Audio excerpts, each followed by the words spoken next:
best solution today or slick skis? I don't know. In our team, we have 50-50, so some will go with kickbacks and some without. The strategy? It has to survive. Good luck. Thank you.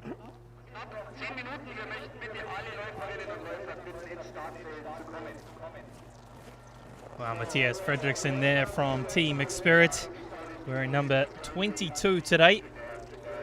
Just talking about what sort of setup his side will have in this race today. 50-50, some with kickbacks, some without, and well, all the competitors know it's going to be a real test today. Very, very cold conditions, and well, it'll be interesting to see how it ends up.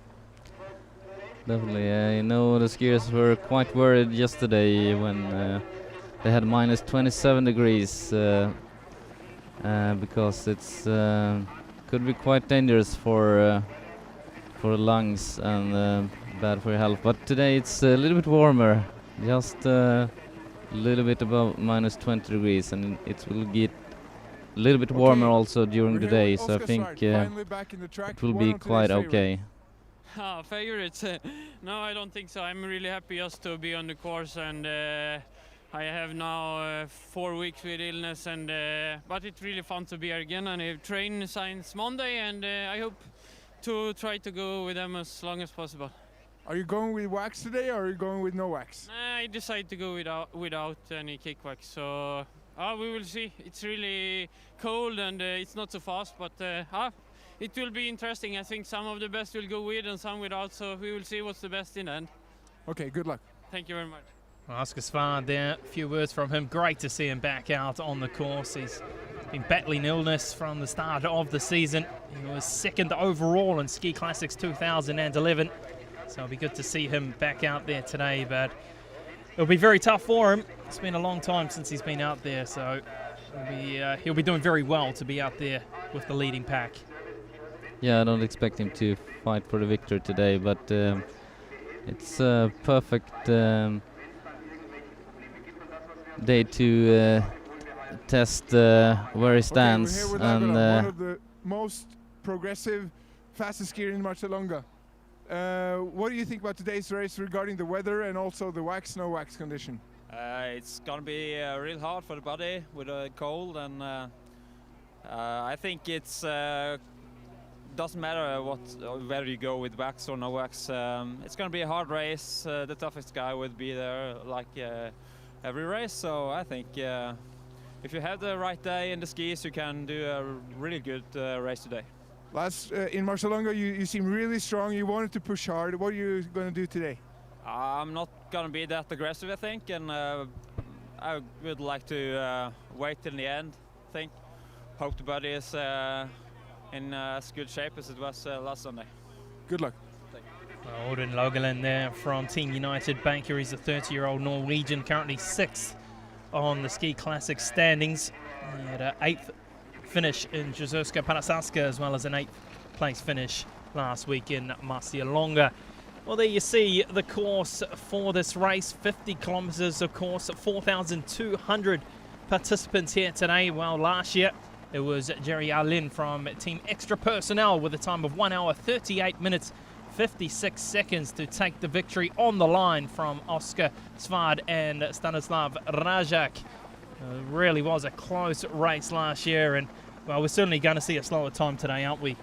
Definitely, not only because of the tough weather conditions with the very cold weather, but it's also 8 kilometers longer this year. So here we have the course, the 50-kilometer course. First time going through Grasvang, our first of 2 Ski Classic sprint stages.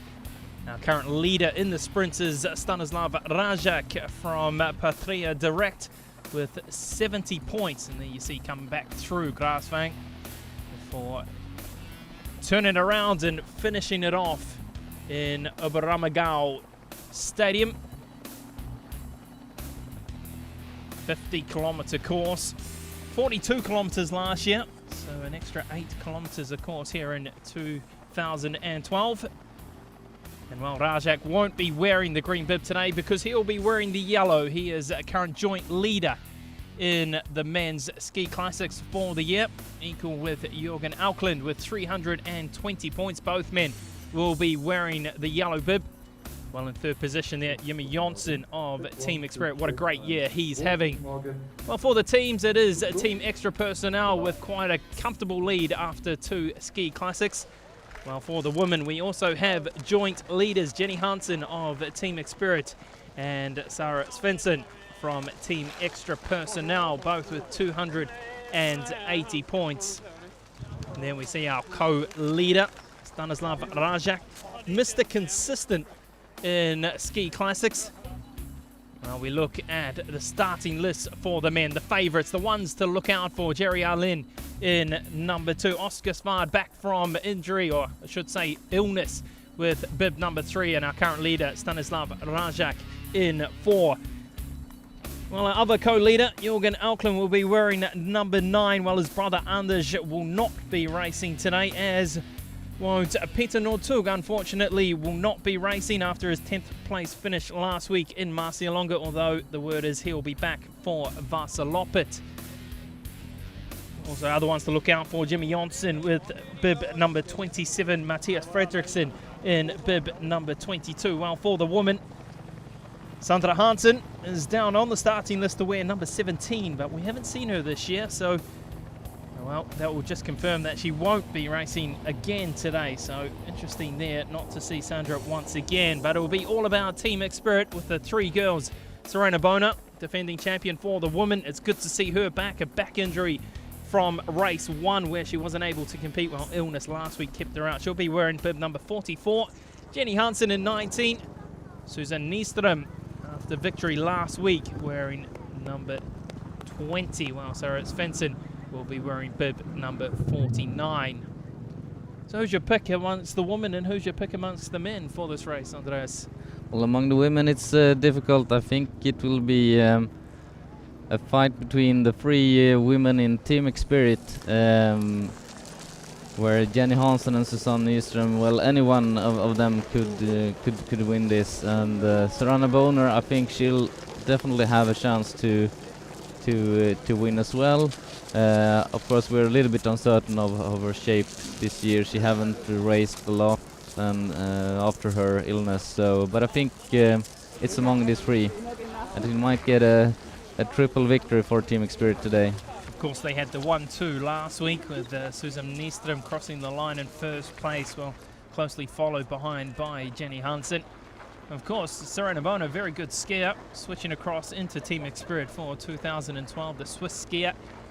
She's only raced once this year. She came back and got it was a couple of weeks ago in Austria in the 42-kilometer freestyle marathon cup, where she came 2nd place, which was fantastic after that back injury. But of course, she was hit again by illness. So it'll be interesting to see how she goes over 50 kilometers, especially in testing conditions. And among the men, I think it will be the usual favorites, Jerry Alin, Stanislav Rejak, and Jürgen Auckland, even if he says he's quite exhausted after last week's victory in Marcialonga. Besides them, of course, Jimmy Jonsson and Jürgen Brink will be interesting also to see. He hasn't really made a top performance so far this year, but we know his capacity is very good. So we're on the way here in the 2012 Tony Ludwig Lauf Feb, coming to you from the southern parts of Germany, very close to the Austrian border. 4,200 participants, I should say, underway. It's a fantastic sign. As you can see, clear blue skies overhead, but again, very, very cold and testing conditions.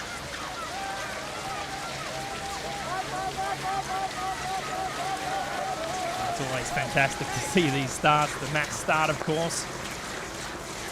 Everyone fighting for a good position. And the tracks looks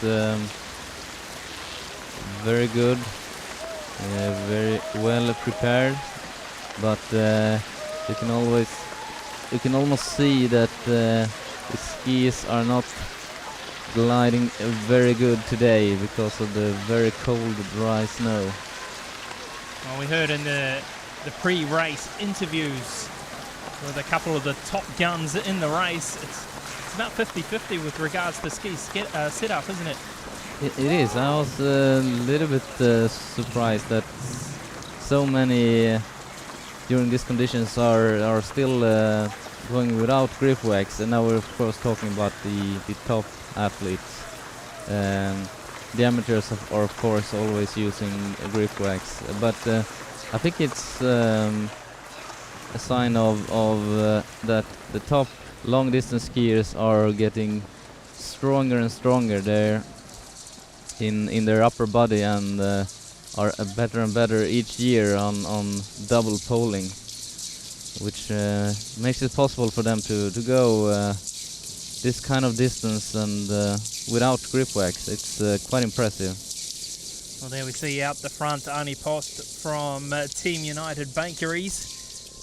Still early days, and what sort of tactics are we going to see here from the top guys? Are we going to see them go out strong like last week? Of course, it was a totally different track last week, wasn't it? It is quite different, the track. We will see a quite long part uphill skiing for more than the first 20 kilometers. And I think in the very start now, I think the athletes will try to well, just get in the race because of the cold, get the body and lungs ready for the hard journey this day. But when they get a little bit in the race, I think during this first 20-25 kilometers of uphill skiing, I think we'll see some attempt to break out from some of the skiers. Well, last week we saw a pack of around 14-15 skiers go out early, and from then on it really was very tough for the following skiers to get back into that leading pack. And automatically we see Mr. Consistency out the front, Stanislav Rajak. Not too often we've seen in the last, well, especially last year and the start of this year, where he hasn't been near the front. He's been very, very good, hasn't he? Definitely, and you're very right. He's definitely Mr. Consistent. I don't think I ever seen Stanislav Rajak do a bad race. He's always fighting for a top position. Well, he is our defending champion from last year. He took it out by 48 points over Jerry Lin, who was in second place. He won already this year in Ski Classics #1 in the Czech Republic on home soil, of course, in a time of 2 hours, 21 minutes, 49 seconds, 8 seconds clear of Team Experienced skier Jimmy Jonsson. Well, 1 week ago he finished on the podium once again, this time in third position, 7 seconds behind Alkland, of course, who took it out. Jorgen Alkland, of course, his brother Anders, who's not racing today. He finished in second place.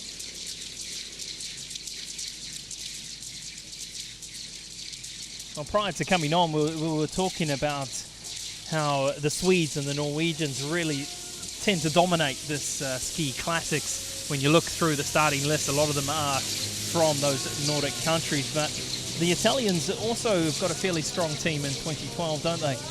Definitely, and now we see Florian Kostner from Italy in leading position. Besides him, perhaps the most experienced Italian skier in the field is Marco Cataneo, who has won the former FIS Marathon Ski Cup for a couple of years, and so he's very experienced and one favorite candidate also today. He finished number 5 last year in König Ludwig Lauf. And we also have Fabio Santos, finished 7th last year in König Ludwig Lauf. So this is just some of the highlights from the start of the race. 4,200 participants underway. We're back to live pictures now. Stanislav Rajak in the lead. wearing that yellow bib, of course, meaning he is our current leader in the ski classics.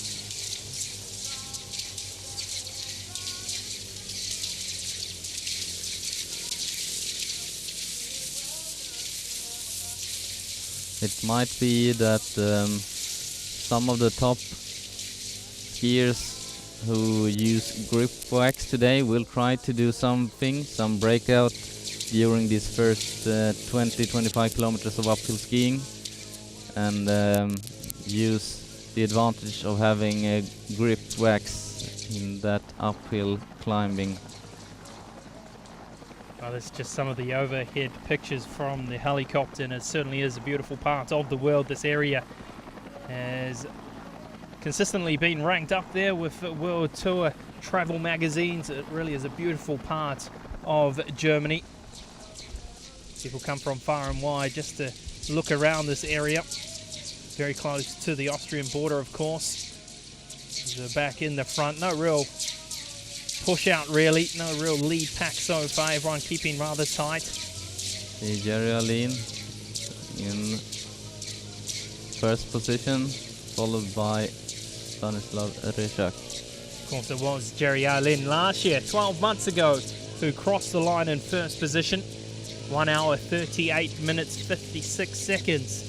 Just in front of Stanislav Ryszak and Oskar Svart. It was a very, very tight finish. We're certainly going to see a slower time today, that's for sure. Definitely. Last year it was eight men on the finish line, almost within just a couple of seconds.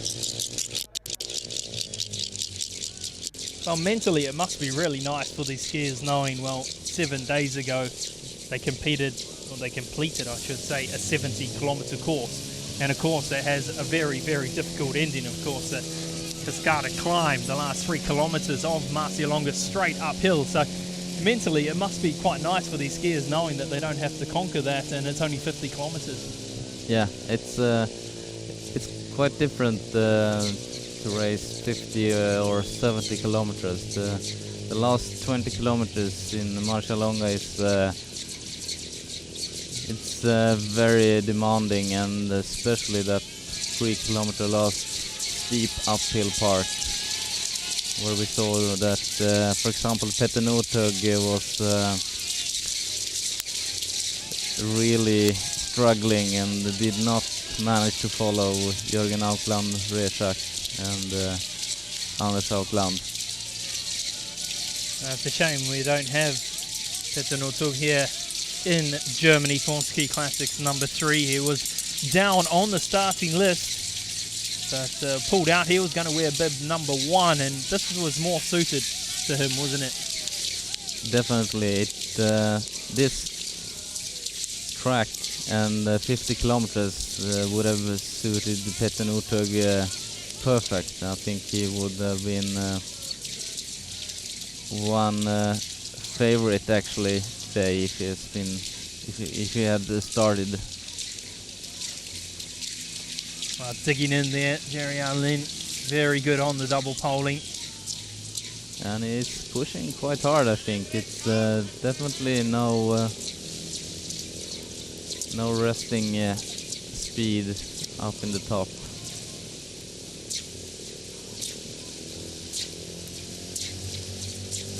But I'm not so sure that it's a good tactics to be up in the front being first under these snow conditions. It's a great advantage to do like Ryszak and standing behind, saving a lot of energy. But he's a fighter, Jerry Alin, and he is always ready to do his job during the races. So still early days, 11 minutes into the race. Alin in first, Ryszak in second, and sitting in third position at the moment is Rickard Tynell. Of course, both the Tynell brothers out there today. Both, well, capable skiers. Definitely, especially Rickard's older brother Daniel three-time winner of Vasaloppet, and normally one of the favorites in the long distance races, but he has had some trouble with illness and injuries the last 2 seasons, but we'll hope to see Daniel Tinell back in his best shape.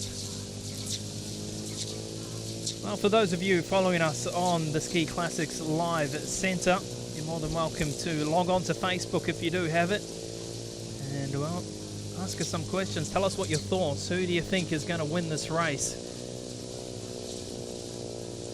And for those of you new to this whole concept of Ski Classics, 22 teams in 2012. 9 of those teams coming from Sweden, 7 from Norway.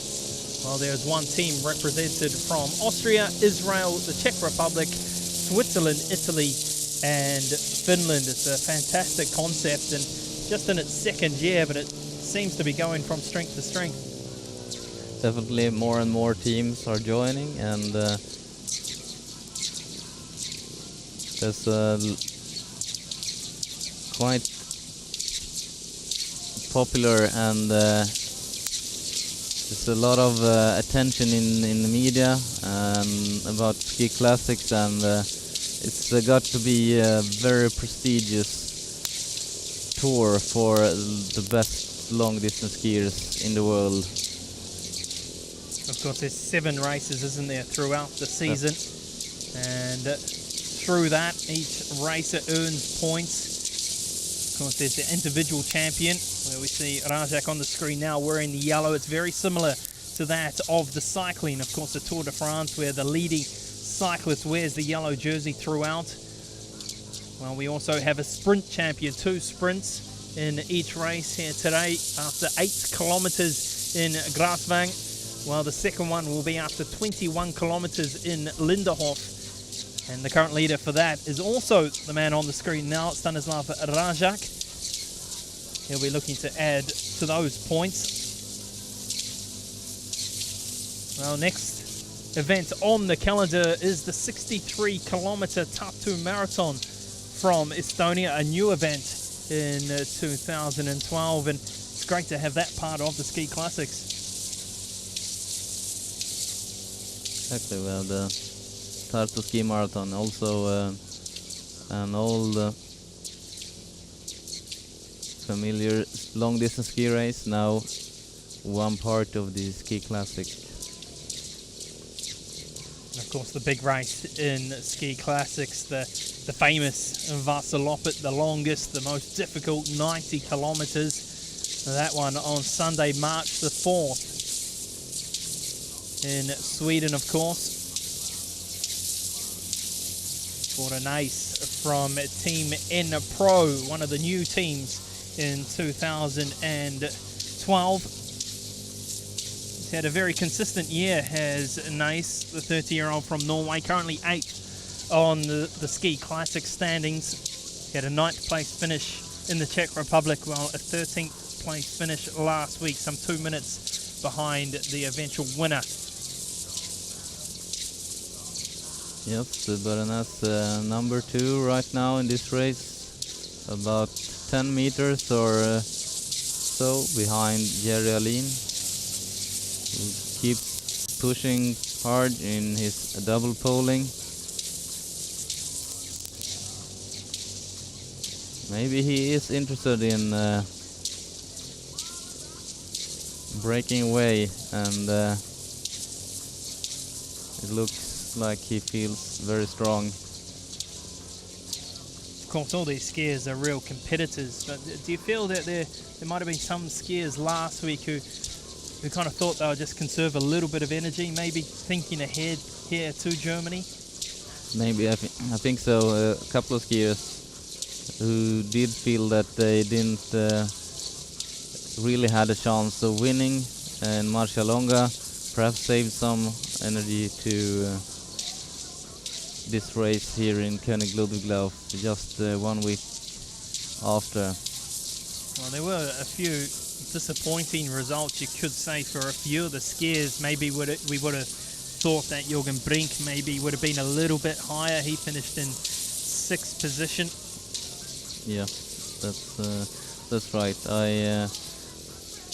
I think Jürgen has a lot more to show, and I hope he will have a chance to do that today. We haven't seen him yet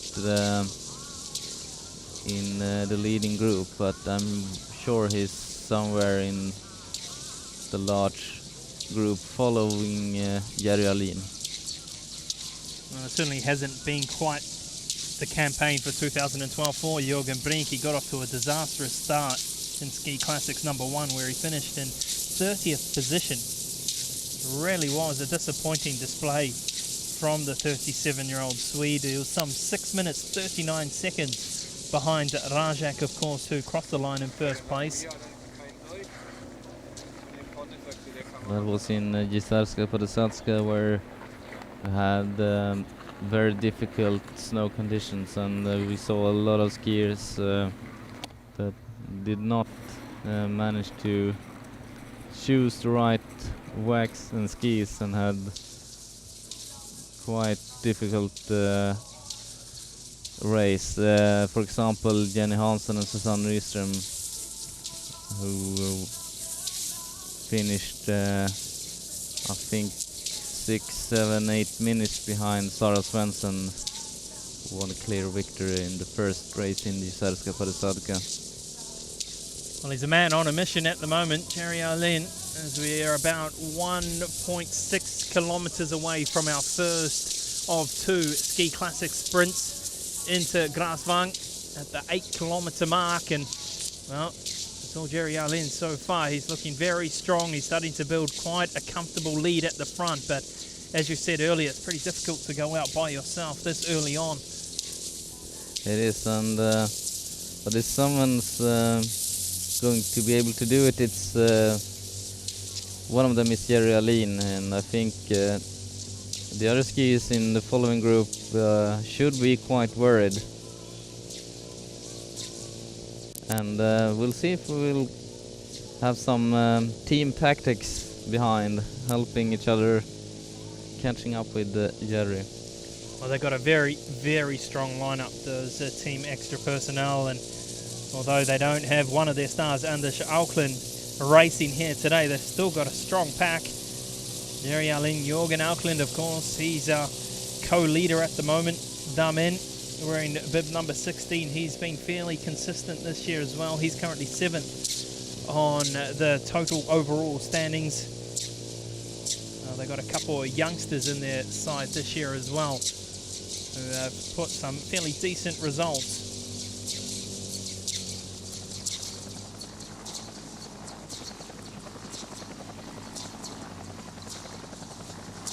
There we see the little village of Grasvang, where we will have our first sprint.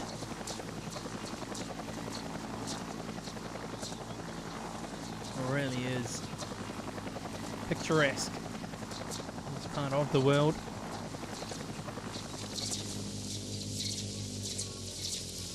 Well, the skiers throughout this race will conquer altitudes from between 850 meters above sea level to 1,003 meters above sea level. So there certainly isn't that much of a climb compared to other races in the Ski Classics. We're getting very close to that first sprint stage. As you can see, it could really go to anyone. Tight pack, they've caught right up to Jerry Alin. In fact, one of the Expert boys has taken the lead now. I can't quite see who that is. Is it, might be Rickard Andreasson. He's looking very strong. He's looking very determined to get the sprint points. A little bit surprised that Jerry Alin let go of his the gap that he had got just before the sprint prize. I would reckon that he would like to have those points, but now it's can't see exactly what it is. It looks like maybe Oscar Svard, is it? Might be. It's or no, It's Mattias Fredriksson. Oh, Rickard Andreasen, sorry. It was Rickard Andreasson. And then sitting in behind is Oscar Svard there in number 3. So he's doing well early on. And in 27 is Jimmy Jonsson. So Team Spirit, 1, 2, 3 at the moment. Andreasen pushing hard.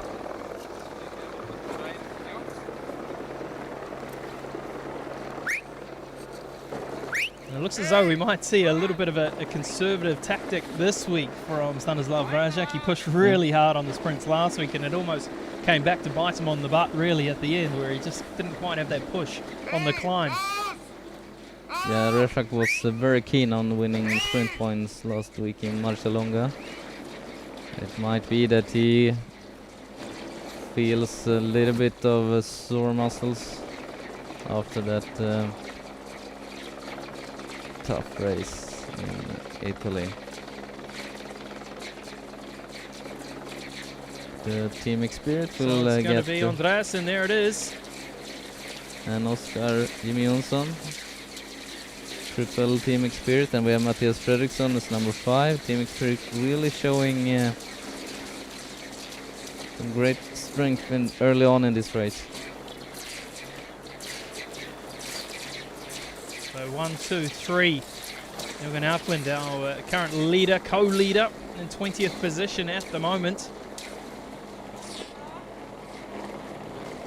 Yeah, I think the Team Spirit boys will be on a mission here today. It hasn't quite been the start to the year for them. The women doing very well for them, but they haven't quite stepped up, of course. A big loss not having Oscar Svard, but it's been Jimmy Jonsson, hasn't it, who's really stepped up for them.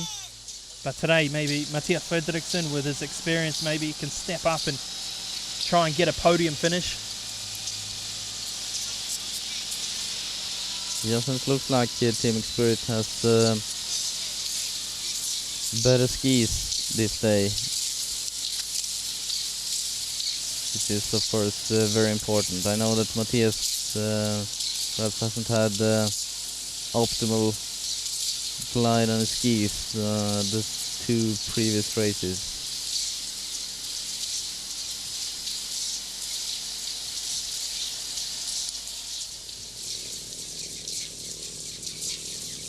Mattias Fredriksson, who's perhaps doing his one of his last seasons. Well, but you never know. Some great results with the World Championship and Olympic medals in his. Well, he certainly is an experienced campaigner, the 38-year-old. 34 victories on national, FIS and World Cup levels at the various distances, of course, since 1993. He's been around a very long time. Of course, he was part of that side, or the team, I should say, won bronze medal at the 2006 Winter Olympics in Turin in the 4x10 kilometer.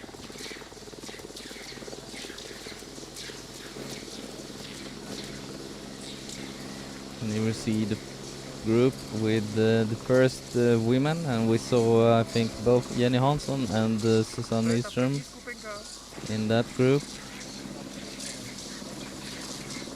And perhaps we will have also Serena Boner. We'll see. There it is, Serena Boner, the first woman at the moment wearing bib number 44. The woman looking very strong early on. Not too far behind the top men. Yeah, very impressive.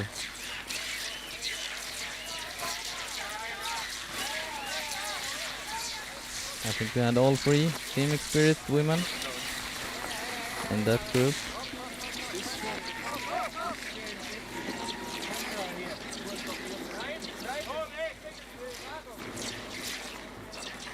I must say I'm slightly surprised that Jenny Hansen isn't wearing the yellow bib, as of course she is the co-leader at the moment in ski classics. It looked as though she was just wearing her normal outfit there.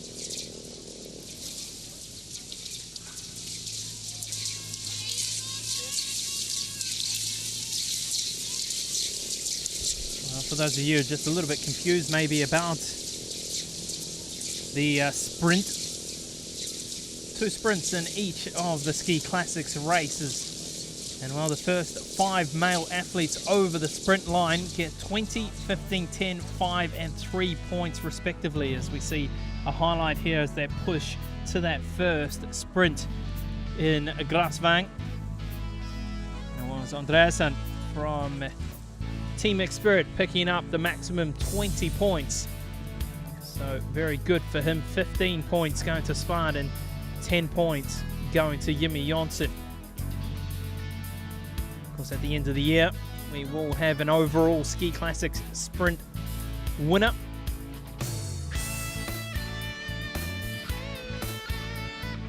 Well, last year, it was Anders Auckland who took out the sprint stage in the overall Ski Classics, earning 40 points over the season. Well, this year, our current leader is Rajak, who already has 70 points. So he really has pushed hard. He's got quite a lead over the second place, Jerry Arlin. So there you see the standings at the 8.2 kilometer mark in the König Ludwig Lauf 2012. And this Team Spirit 1, 2, 3, and also in 5th place, Matthias Fredriksson. And the Tonell brothers doing all right too. Yeah, very interesting to see Daniel Tinell back on track, and is so far in this race very good. And number 12th position, Thomas Alsgaard. That's fantastic to see the veteran in the race wearing bib number 28. We haven't talked about him so far. Of course, he wasn't racing last week in Italy. He was in the commentary box working for Norway Television. That's the 40-year-old. What a legend. Definitely many Olympic and World Championship medals, and was for some years dominating the World Cup cross-country skiing. He's won a total of 15 medals in the Winter Olympics and FIS Nordic World Ski Championships, making him one of the most successful of all time. Picking up 5 gold medals at the Olympics. The first in 1994, where he picked up that gold in the 30-kilometer race in Lillehammer. Well, he picked up 2 gold medals in Nagano in 1998 in the 4x10 kilometer, as well as the 10 kilometer plus 15 kilometer combined pursuit. Well, in 2002 in Salt Lake City, another 2 gold medals to his name. Once again in the 4x10 kilometer and the 10 kilometer plus 10 kilometer combined pursuit. So a very, very successful skier from Norway, of course. Be interesting to see how he goes out there today. Well, it's even if he stopped this competing in the traditional World Cup and World Championship, and focusing now on long distance skiing, he's still performing exceptionally well. And we saw here something happened with a pole. Is it? Looks like It's Oscar Svard. Oh, how unfortunate. He must have broken one of his poles. Well, not what Oscar Svard needs, especially when he's trying to get himself back into shape. He was doing very well. Yeah, very unfortunately. I think he will be able to catch up again, but of course then we'll be wasting a lot of extra energy.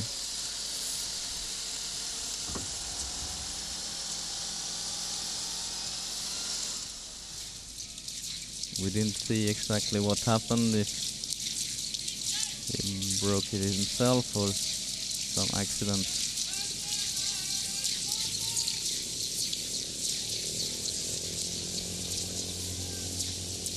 You see there in the pink bib, it looks more red, doesn't it, from Team Extra Personnel. Andresen, he's our current leader for the youth section.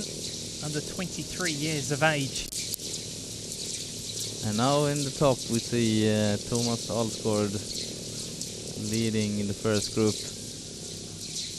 And you can watch his elegant technique, which is famous for. There we see Oscar trying to fight his way back into that leading pack.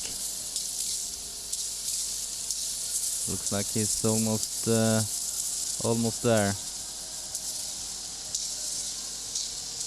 Yes, maybe didn't lose too much on that accident. Looks very strong, Oscar.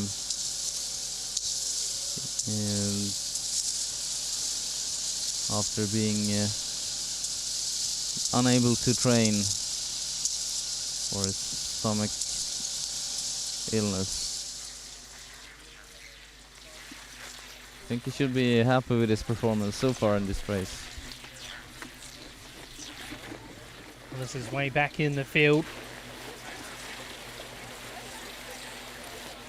Some of the, well, what do you call them? Social skiers, you could say.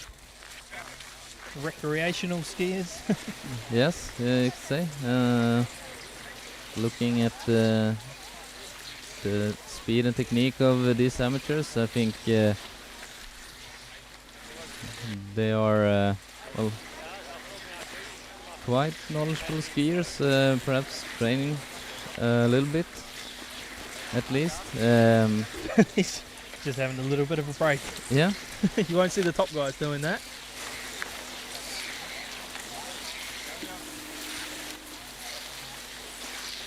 It's a fantastic sport, isn't it? It's a sport for any age.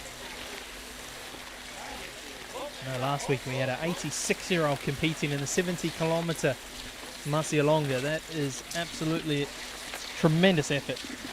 Not too sure how he went, but Yeah, that's one of the beautiful things with long distance skiing and this kind of races where everyone can compete with the best athletes in the world, and that's of course very fun to do, and then there's not many sports where you can actually do that, compete with your perhaps your great idol.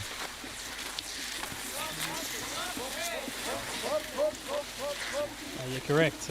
You're right. There's no real sports like it. This is some of the top in the business, the best in the business, I should say. And well, you certainly don't see everyday Joe Blogs getting to run the 100-metre race, let's say, with Usain Bolt, or cycling the Tour de France with Lance Armstrong. You certainly don't see that at all. Exactly, and of course they don't see the top athletes more than a minute or so in the beginning, but it's the feeling anyway. Oh, that's correct. So Jenny Hansen leading the woman for Team Experience, bib number 19. Our current leader just behind her, just like it was in Marcialonga, her partner in crime, Suzanne Nyström. And just beside Susanne, we saw here we have Serena Bonerio.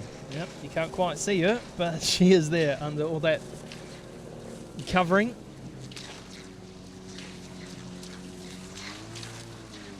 It's a real advantage, isn't it, for those Team Experience girls to be working together. Of course, last year it was just Jenny and Suzanne. This year, with the addition of Sandra Bona, it really makes them very, very strong.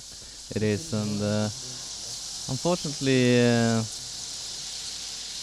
so far there's no other team that has so many good women in their team, like Team Experience, who's could say dominating the women ski classics.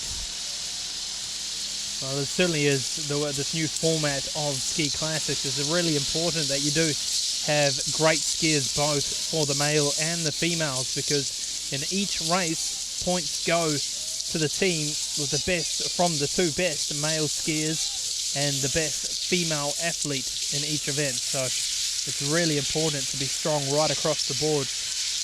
And well, that's something that, well, for Team United Bakeries, who don't really have any woman of note racing. In fact, I don't even think they do have any women racing at the moment. Of course, last year they did have Sandra Hansen.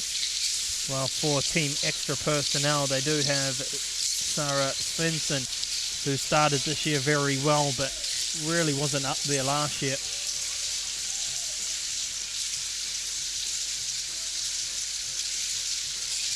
And we could just see that Oscar Svärd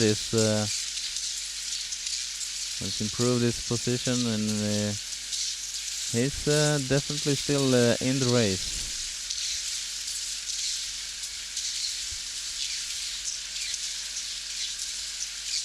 Well, I've got to say, this is one of the first times I've seen Stanislav Rajak sitting quite far back in that pack. He's generally right up near the front.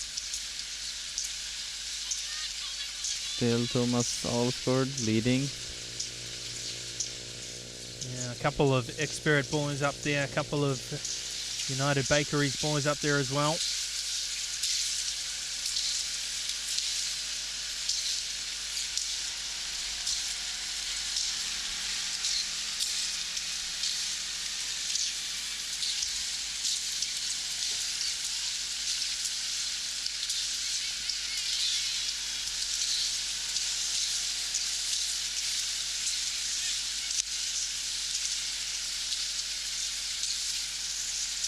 I would have hoped to see some more team tactics, team skiing here. I think it would be possible, but I think the skiers still have something more to learn from cycling, where team helping each other, and the team members are more common. This kind of racing with mass start and ski teams is quite new, and but I think within the next couple of years, I think we'll see more and more of tactical team skiing.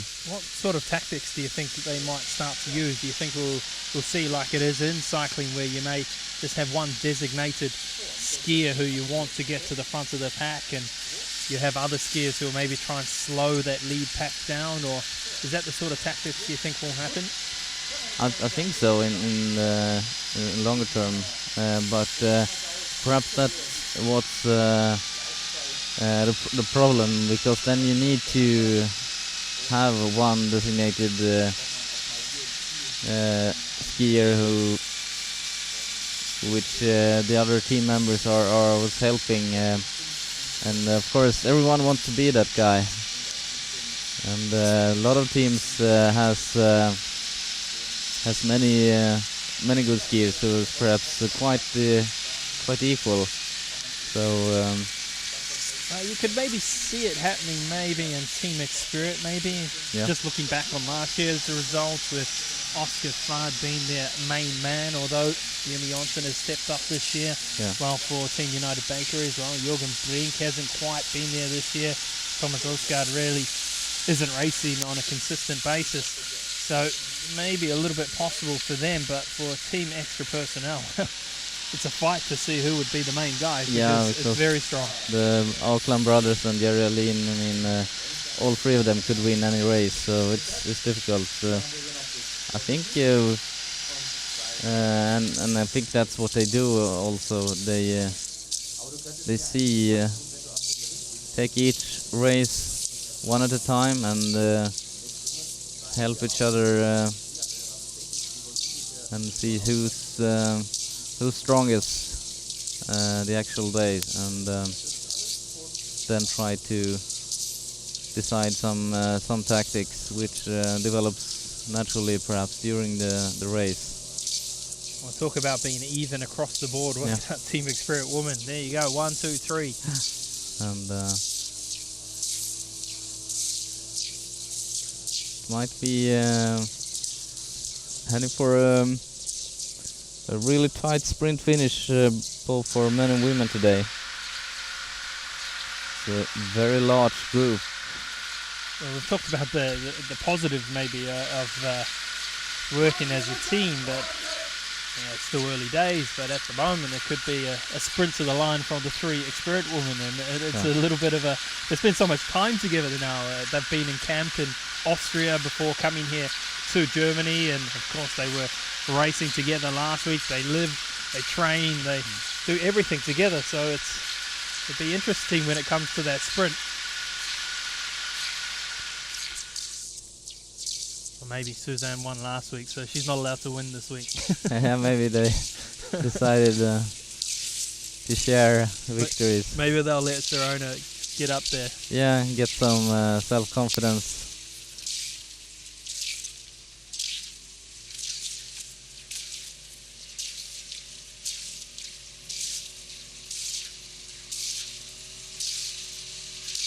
Well, although it's freezing cold, I tell you what, the weather gods have been really kind to us. Beautiful clear skies overhead. Makes it wonderful to watch. I hope you're enjoying it at home. It's a 50-kilometre race. The race to Baramagal Stadium, where the finish line is situated.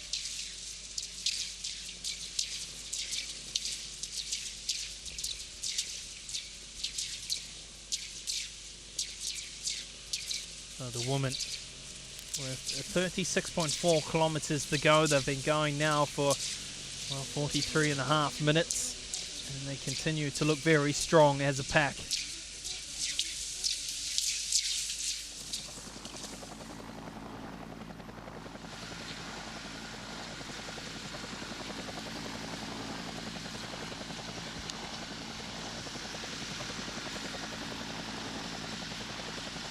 It is certainly a great, beautiful experience to ski in this fantastic environment, which I think they appreciate, even if I, of course, is starting to get tired.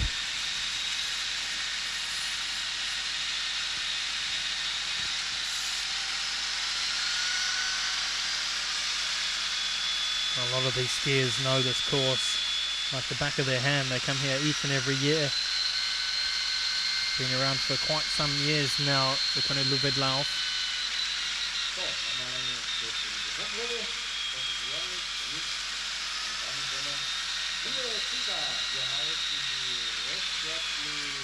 In fact, this race was founded all the way back in 1968. And in the very first race, they had some 796 competing skiers. Well, in the early years, it used to be a 90-kilometre race, but it consisted of 2 rounds of 45 kilometres. But that changed in 1984.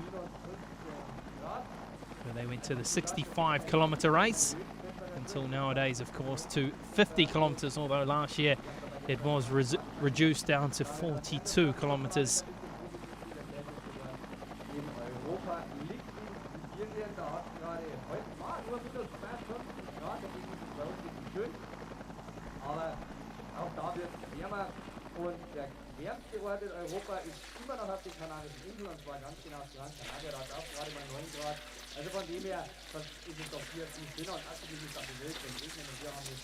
And here we can see some of the last groups of the skiers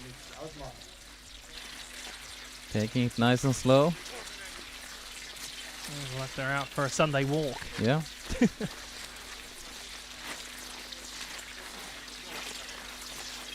It's fantastic to see all ages out there.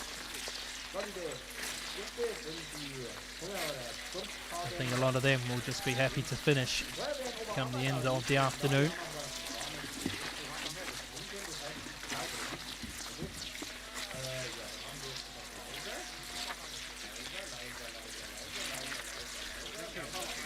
sure there's going to be a few celebratory beers afterwards as well for a lot of them.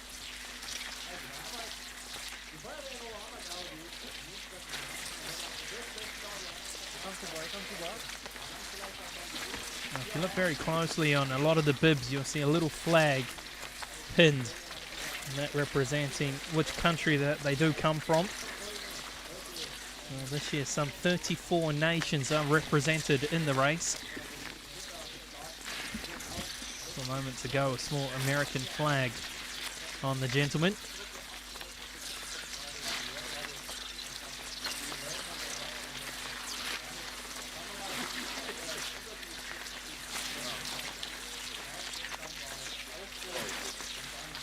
looks freezing, doesn't it?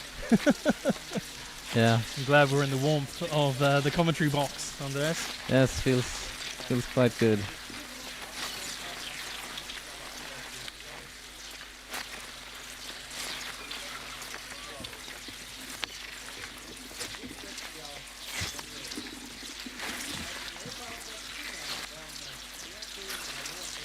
Right now they're in the shadow, but there are also some sunny parts where I can get some, for example here, you can see the sun breaking through. This is back with the leading pack. Still no real breakaway of sorts. Now we just saw Geraldine in the beginning doing a very small breakout attempt, but they were soon caught in the group, and since then the speed has been, well, quite moderate, I would say. They're still around at least 50 skiers or so in this large group.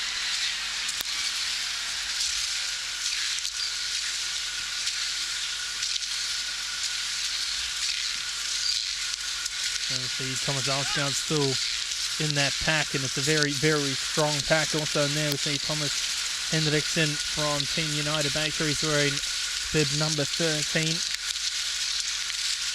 And a couple of the Italian boys there as well.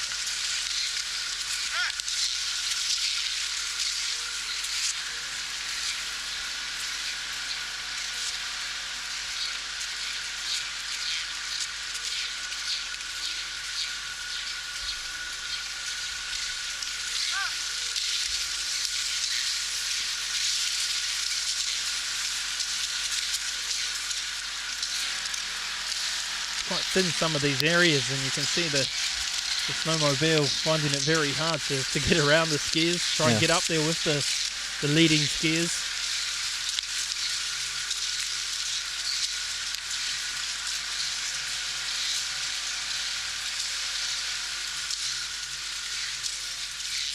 And there we see our leading woman, Serena Bona. Yeah.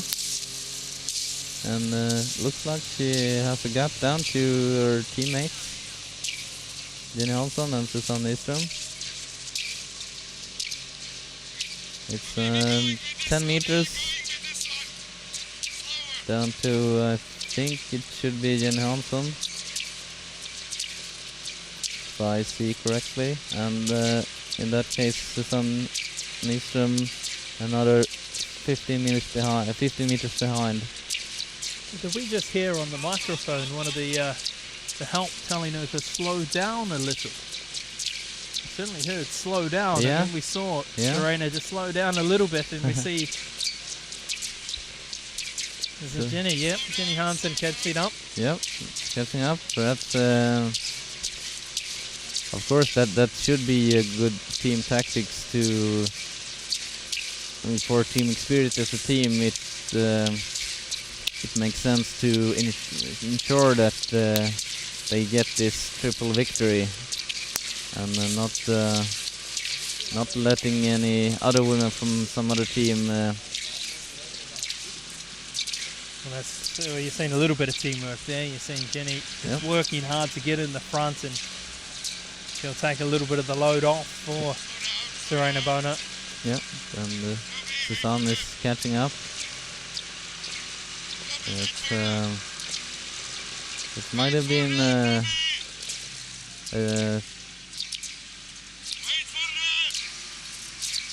team leader that, gave some helping instructions to the women of Team You can Experience. hear him say, get a little bit closer, get a little bit closer. Yeah. So, sounds like a good tactic.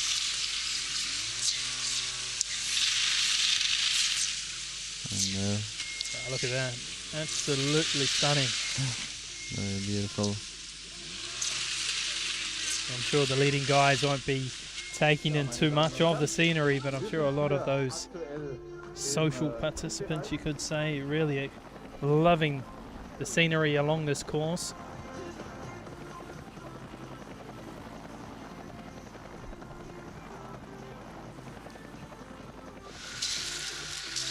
So, ja, genau, wunderbar.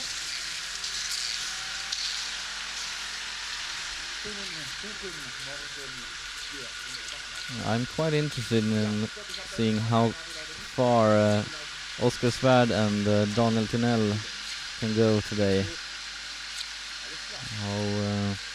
We're quite uncertain of their current shape. Both of them have been away with illness and injuries and hasn't had a very good start of the season, but we know what the true capacity is.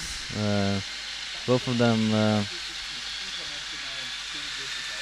won the Vasaloppet on several occasions. Oh, so far so good. Yeah. You just got to wonder once you get around that 35 to 40 kilometer mark in the race, how much will be left in the tank. Exactly, that's at that point it will show definitely what how far they can go. It's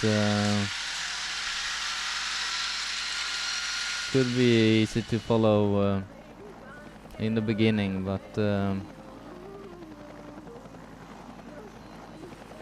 it's another thing to go the full 50 kilometers as they're going to do today.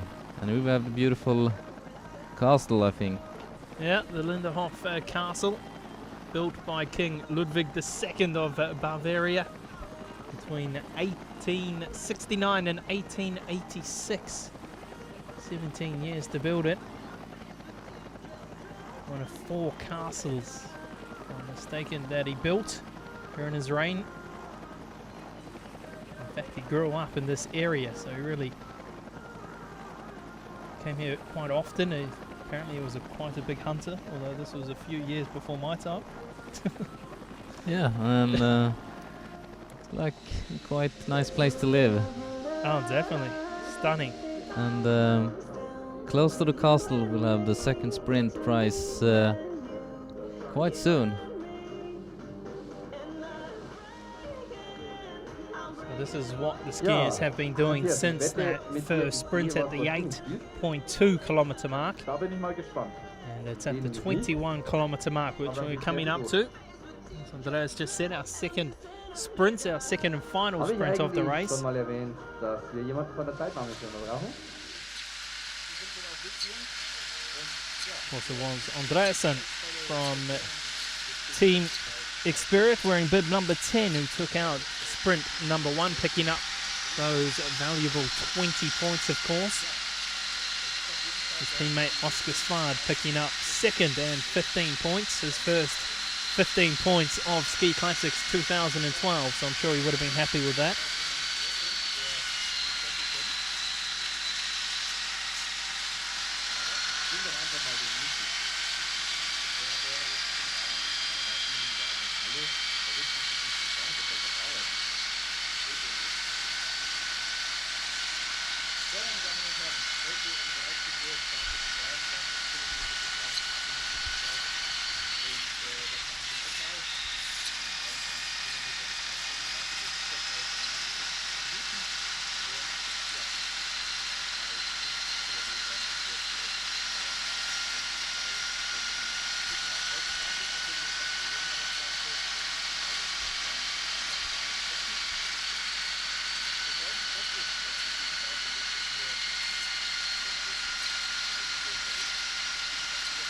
So this is the back of that leading pack.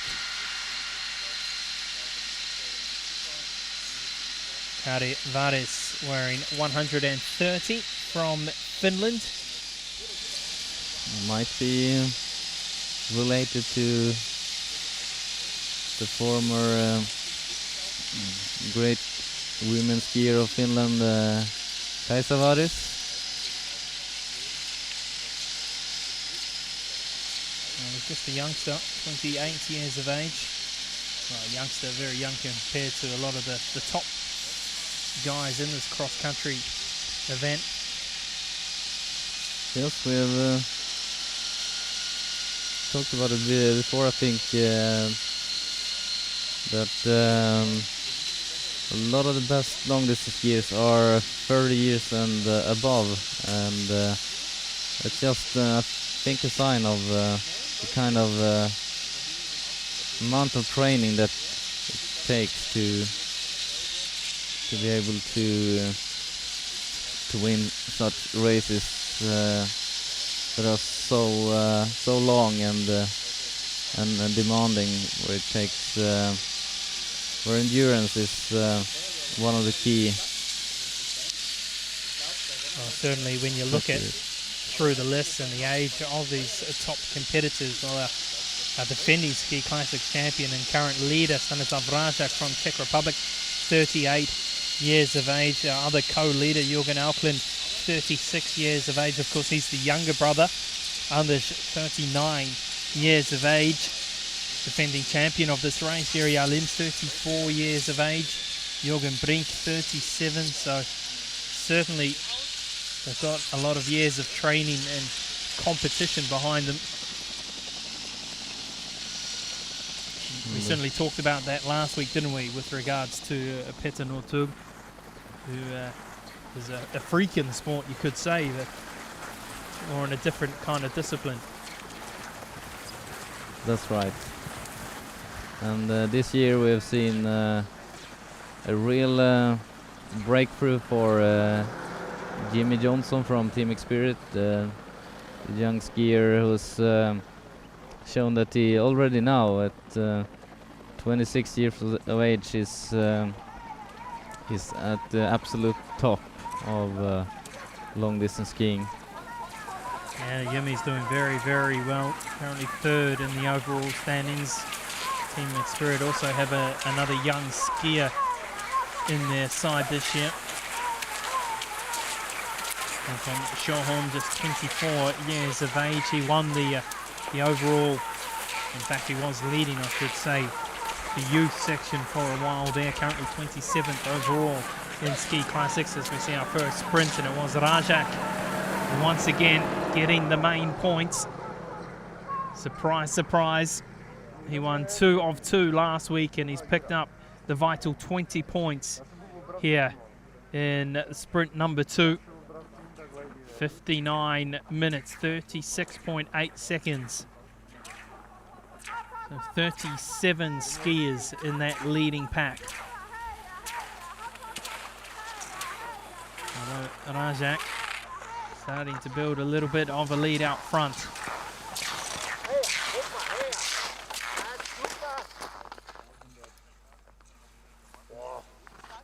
Yes, Stanislav Rajak is taking a huge grip of that Ski Classic sprint competition. Well, certainly with that 20 points, he goes up to 90 points now. Incredible considering last year it was just 40 points that won the overall sprint prize.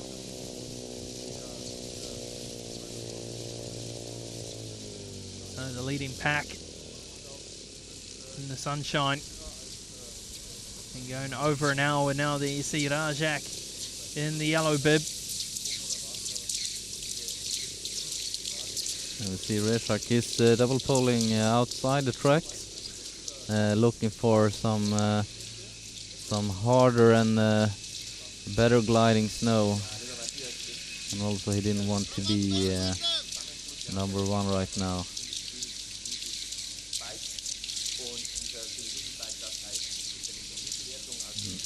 Number 34 Team United Bakeries. Sorry, it was the Italian skier Simone Paredi. A very close uniform to that of Team Yeah. United Bakeries. It was quite similar to the United Bakeries black and yellow.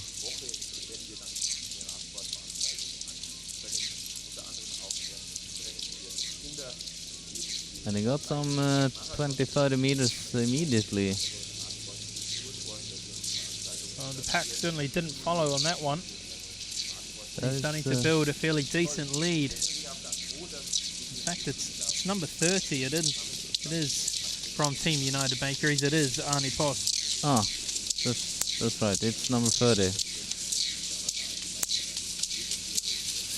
And this is the last part of the climbing. It's a short uphill, quite steep uphill part. And Arne Post is one of the skiers who's using grip wax, as we can see. He's diagonal skiing uphills here. And of course it's the perfect place to make a breakout attempt and break away from the other skiers who are not using grip wax and has quite trouble to follow just double poling in this steep uphill part. So definitely a dangerous breakout from Arne Post. He's continuing to build that lead. He's had some fairly disappointing results so far this year, Arne Post. The 28th placing in the Czech Republic. Well, 7 days ago he was 24th in the Masialonga with a time of 3 hours, 2 minutes and 39 seconds. He's currently 32nd overall on the Ski Classics.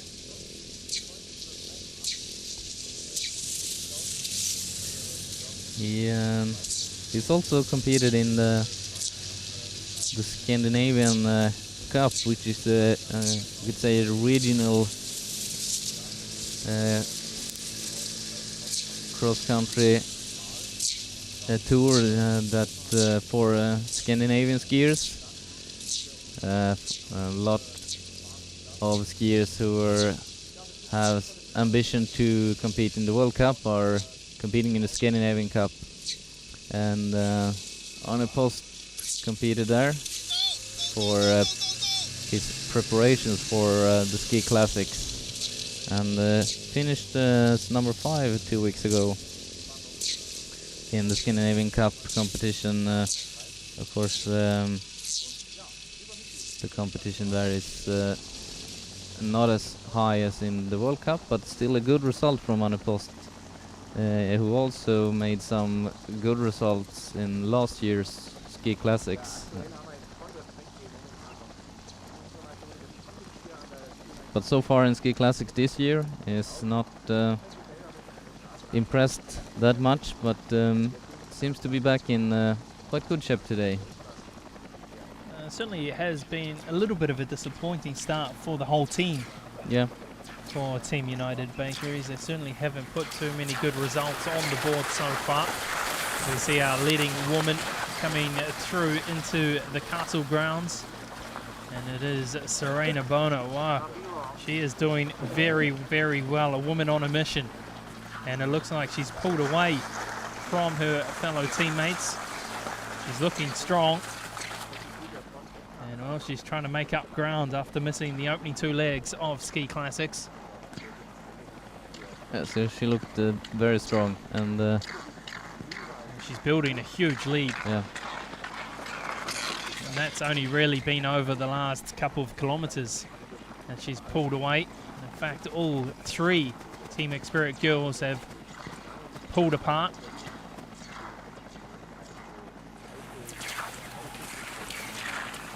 Serena Boner, who really made an exceptional year last year. Her first year actually of competing in long distance skiing. and well, you could say it totally dominated the ski classics last year. She certainly was on fire, wasn't she? She thoroughly deserved to walk away with the ski classics crown for the woman. Of course, she was racing for a different team though last year, wasn't she? Yes, joined Team Experience for this season. Serena Boner from Switzerland.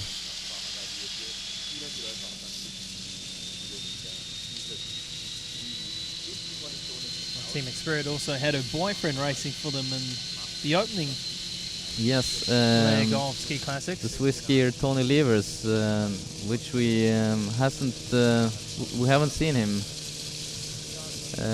after the first race in Gisarska Parasatka, where he did a quite good race.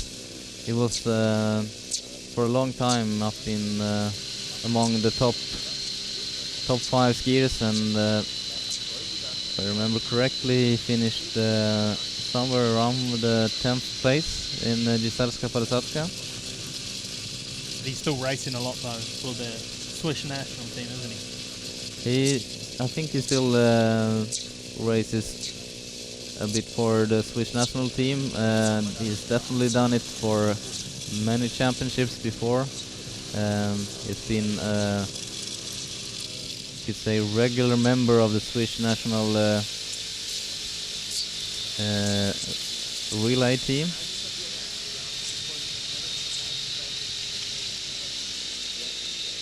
Well, if those two had a child, wonder what sport they will take up. Yeah.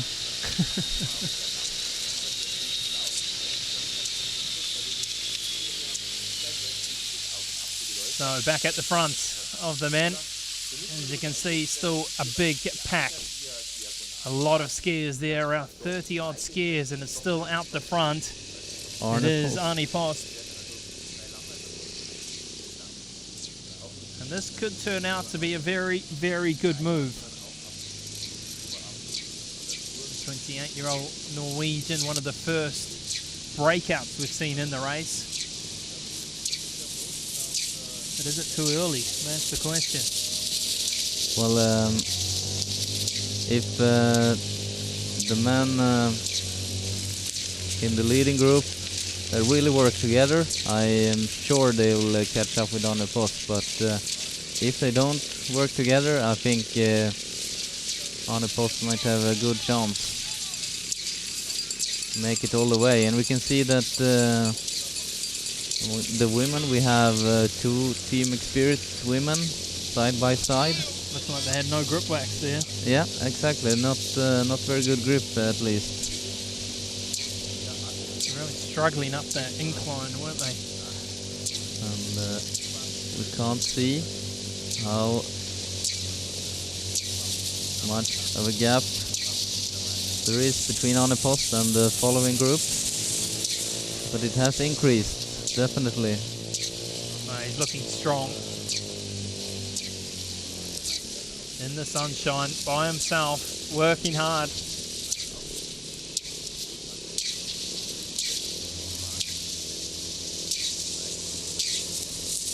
Looks so really easy do when need a he... fantastic result today in United Bakeries.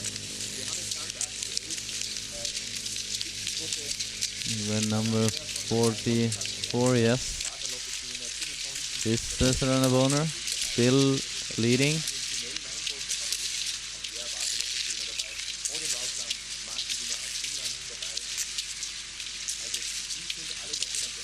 She was in the headlines last year, wasn't she, in this race? 12 months ago. And they couldn't Ludwig Lauf. A bit controversial, wasn't it? It was. She had a very, you could say, rough fight with Sandra Hansson in the last 3 kilometers of this race last year, where Sandra Hansson, well, she actually went right on top of Serena Boner's skis at several occasions, and was later she did continue to cut her disqualified. off, didn't she? And it made it very, very hard Yeah. for Boner. Sandra Hansson finished in just seconds before Boner, but was later disqualified in this race. It would have been interesting to see Sander Hansson here today, but Rematch. So the chasing pack, they're slowly but surely closing that gap to Arnie Post. Yeah, they still got Arnie Post within sight. And wonder how much more gap they will allow him to get. Certainly is a lot of skiers in that chasing pack. 15 seconds he's ahead at the moment. But as mentioned, even in the last, 500 meters, we've seen that gap close. And we saw that Reshak was one of the guys leading the chase on a post. And in the red and white suit we see, I think it's the Tinell brothers of Sweden, the known Vasaloppet champion Daniel Tinell and his younger brother Rickard. Yep, 23 is Daniel, 24 is Rickard. And Daniel and Rickard, the two brothers, has their own team, which of course is named Team Tinell. But it looks like Daniel is back in quite good shape. He'll be very dangerous in the later Vasaloppet this year. On the right of your screen there, one of the skiers from Team N Pro, Bordanais from Norway. We have an Italian in front of him. There's Nice, wearing bib number 61.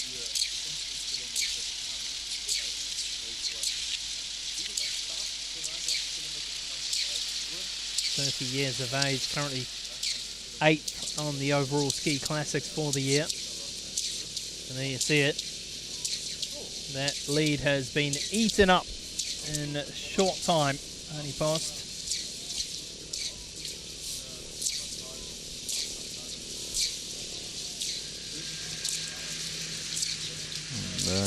Serrana Boner. Impressive performance today. She really didn't give much of a chance to her teammates Jenny Hansson and Susanne Nyström. Do you think it's a little bit of an advantage for the woman, the leading woman, because they're generally in a situation where they're being pushed along by some of the leading men who are back a little bit in the pack. They can get pushed along, whereas in the men's race, if someone goes out by themselves, for example, Arnie Post, you're by yourself. There's no one else there, no one to push you along. Whereas a woman, if she pushes ahead early and builds a lead on her fellow woman, generally there's someone there to push her along. Yeah, you're very right, Mike. It's a huge advantage for the women. If they break away, they always have some good back to follow, and which is very helpful, of course. Very Makes right. it very hard for the chasing woman to catch up to that leader. Exactly.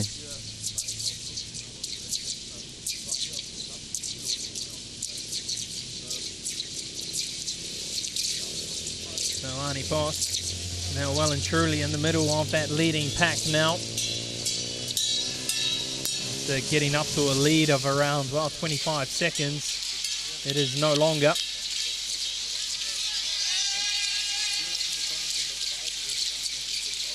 And it looks like a couple of the Italian boys doing very, very strong at the front of the pack at the moment.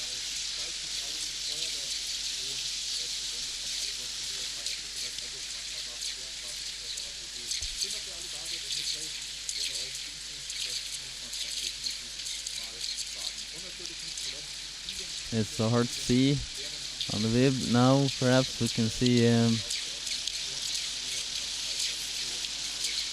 who's actually in the lead.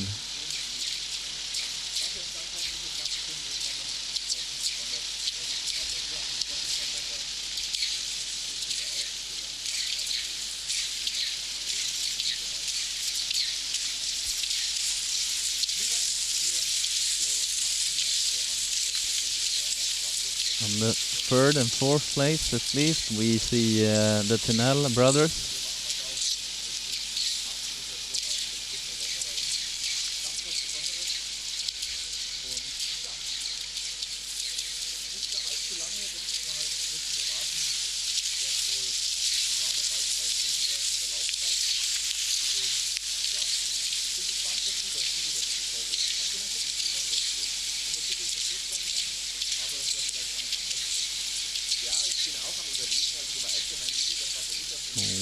It is 1041, Søndre Amdal from Trysil, Norway.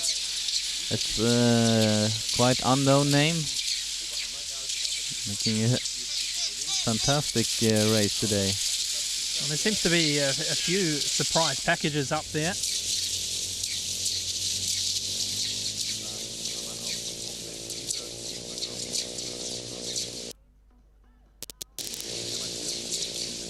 And in the lead, actually, it's Espen Harald Bjerke from Lillehammer, Norway.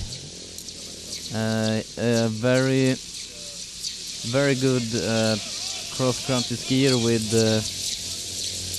good results from the World Cup, and is now competing also in ski classics, long distance skiing. Espen Harald Bjerke is very potential skier for this kind of tough conditions. Well, it certainly wasn't someone we were picking at the start of the race. He's not been competing very much at all in long distance races, but perhaps we will see him a lot more in the future. In that case, he will definitely be a dangerous competitor to the other top skiers. And then we see at the 20.6 kilometer mark for the woman, it is Serena Bona with a lead of 13.5 seconds over her teammate Jenny Hansen.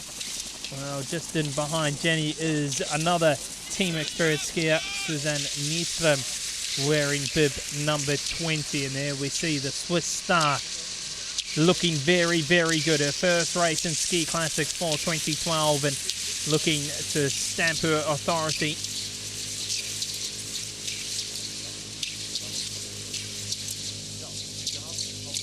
And now we have Daniel and Rickard Tinel in the lead.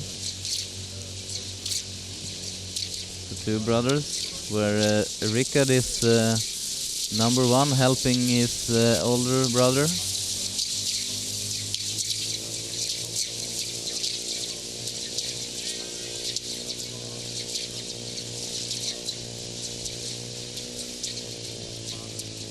Fantastic to see the brothers out there together, working hard.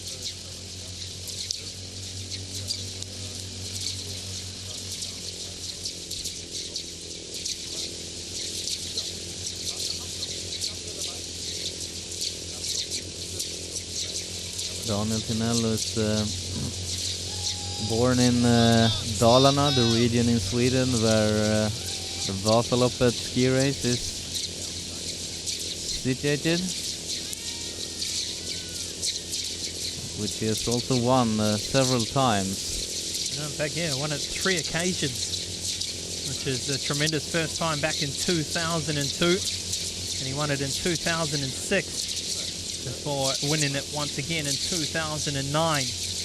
Well, he's also been very successful here in this very race, the König Ludwig Lauf. In fact, he's won it on 2 occasions as well. The first time in 2007, while he also crossed the line in first place in 2008. So searching for a third victory here in Germany. He knows the tracks very well, and well, this is a race where he can really turn things around and kickstart his season, you could say.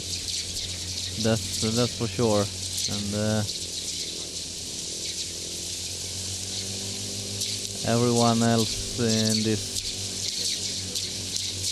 group knows Daniel Tinell's capacity. It's exceptionally strong on double poling.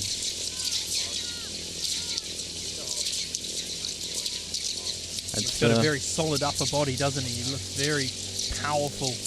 He's extremely strong.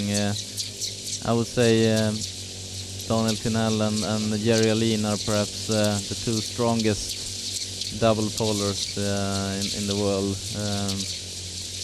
But of course there are many others. We saw, for example, last week magnificent performance of Jürgen Aukland double poling uphill in Marcia Longa,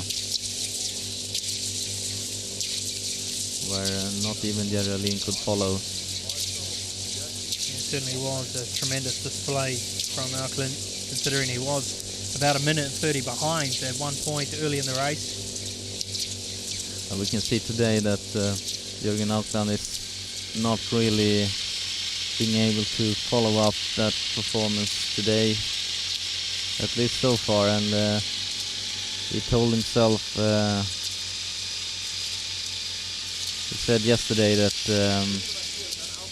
he was quite tired and had sore muscles after Marcia Longa, and that's totally understandable. So might be difficult for Jürgen Aukland today to reload all energy. That's a smaller figure of Richard Andreasen in second place, a lot smaller than that of Daniel Tinell. Tinell just in his second race for Ski Classics in 2012. He didn't start last week in Italy on the Ski Classics number 1, Jezerska Palasaski. He finished in 20th position.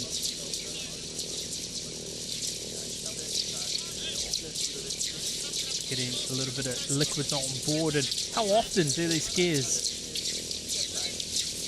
get some liquid on board from their support staff throughout a race? They usually get energy drink every 4 kilometers or so, depending on the length of the race. During Vasaloppet, they drink every 3rd kilometers approximately, which is absolutely necessary to keep the energy balance and water balance in the body for such a long time. It takes a huge staff of people that help the skiers, giving them There you see it there in things to drink. the replay, yeah. Yeah, and we had Quite often you see some collisions. These, oh, there you go. yeah. Oh, Case in point, and one of the Team Team Extra Personnel boys hitting the deck. It looked like a staff member from Team Spirit, was it? Trying to give a drink out. Not very good. It's I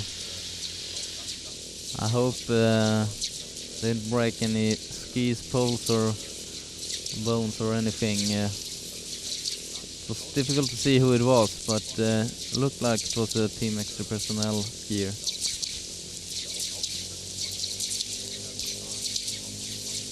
It's quite a difficult job to be able to give a bottle to the skiers who has an average speed during such races as this on 25 kilometers per hour or 50 kilometers. Certainly very, very tough. Especially if you've got quite a few of your skiers together. Yeah. It's very hard to get it all out.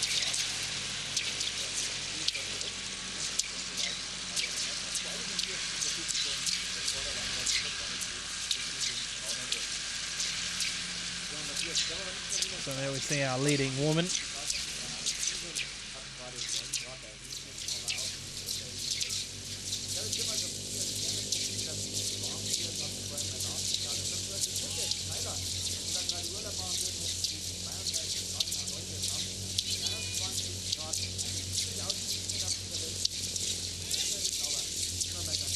it continues to be Daniel Darnell at the front of the men, continuing to be a strong and big bunch leading this race, and well, something's got to happen soon. Someone needs to make a move, or are we once again like last year going to see it go down to the line?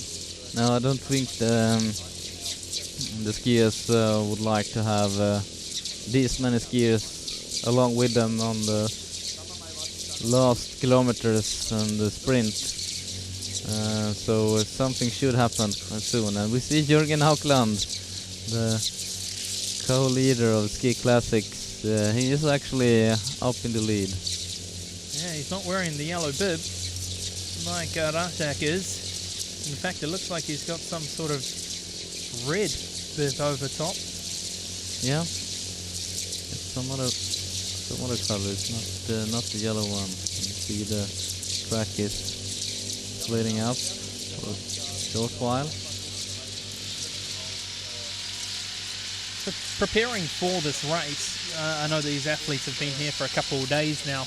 Do they actually go around the whole course, or do they just work on certain areas? Or I don't think they go through the whole course, especially after a 70-kilometer race last Sunday. So I think they only do shorter training sessions, perhaps going 10, 20 kilometers or so, testing wax and skis and so on, just kind of recovery training before another race here today. So they, but they, of course, they know the track very well since previous years.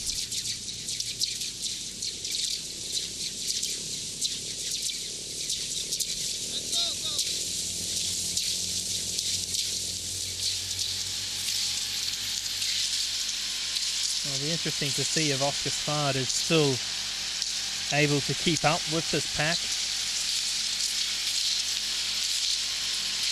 Hope for himself and Team Spirit that he is somewhere in that pack.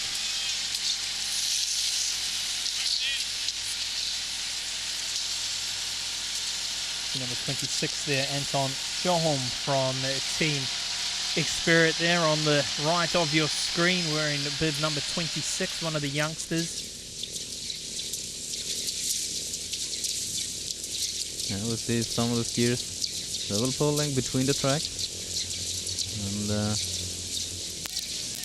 maybe that can find some harder and better snow there. Yeah, it's getting crowded.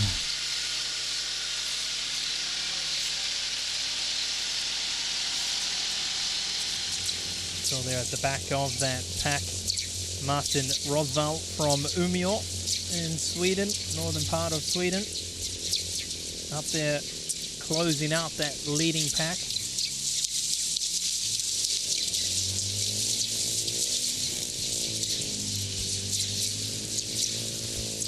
Well, you said you heard Jürgen Auckland speaking yesterday, and he wasn't quite happy with his shape, but he's looking all right at the moment. Definitely, and it's quite typical when you have some sore muscles and a little bit tired after such a race like Marcialonga last week, that you can feel a little bit tired and weak in the beginning of the race, but when the body gets warm and you get more and more into the race, you regain your strength somehow, and we see that Jürgen Auckland is now actually Loudon Laugaland. strong. Together with Loudon Laugaland from United Bakeries.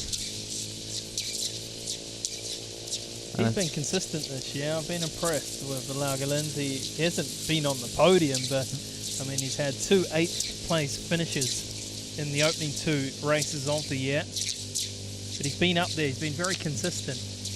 Definitely, and there's been an increase in speed for sure. Now we can see the group is lining up. And I think now everyone needs to watch out carefully, because something can quickly happen here. And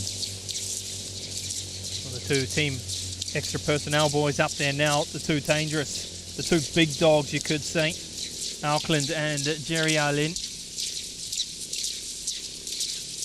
And within a blink of an eye, these 2 could really push ahead here. Yep, for sure. And we have after Auckland and Arlene, we have Audun Lagland and Daniel Tinell. And just after him, we have Espen Harald Bjerke in the blue suit. And then it's a small gap. Back to the other part of the group.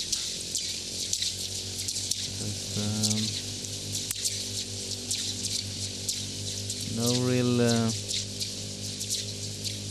real breakthrough so far. Well, everyone's staying intact. One big long line at the moment. So switching off at the top. Laugaland takes over.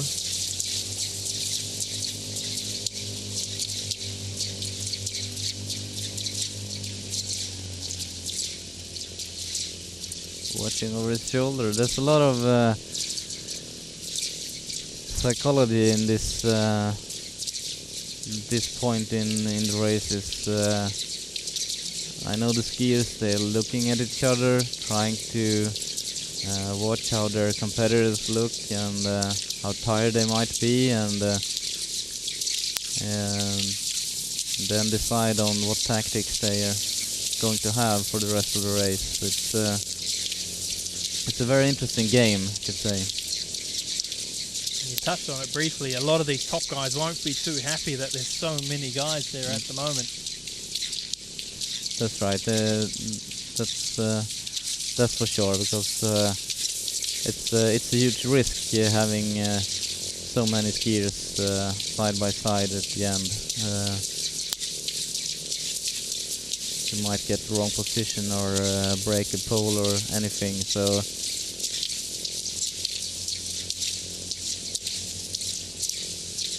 think you can so easily go from first into, wow, there's almost 30 odd, 35 skiers in that leading pack. Yeah. Mattias Fredriksson.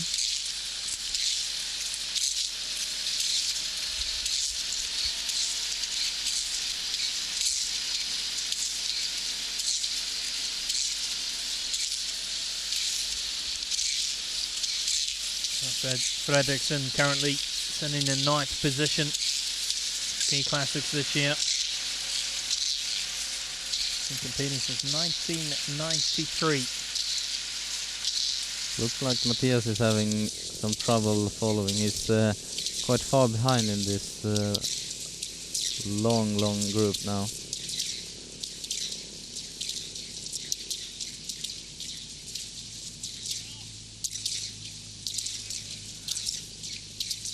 And like many times before, we have Jörgen Haukland, Stanislav Rezak and Jerry Alin among the top 5. Well, this is how it's been so far. And we're getting pretty close to getting things on that last bit to Abaramagao. We come back through Grasvang once again.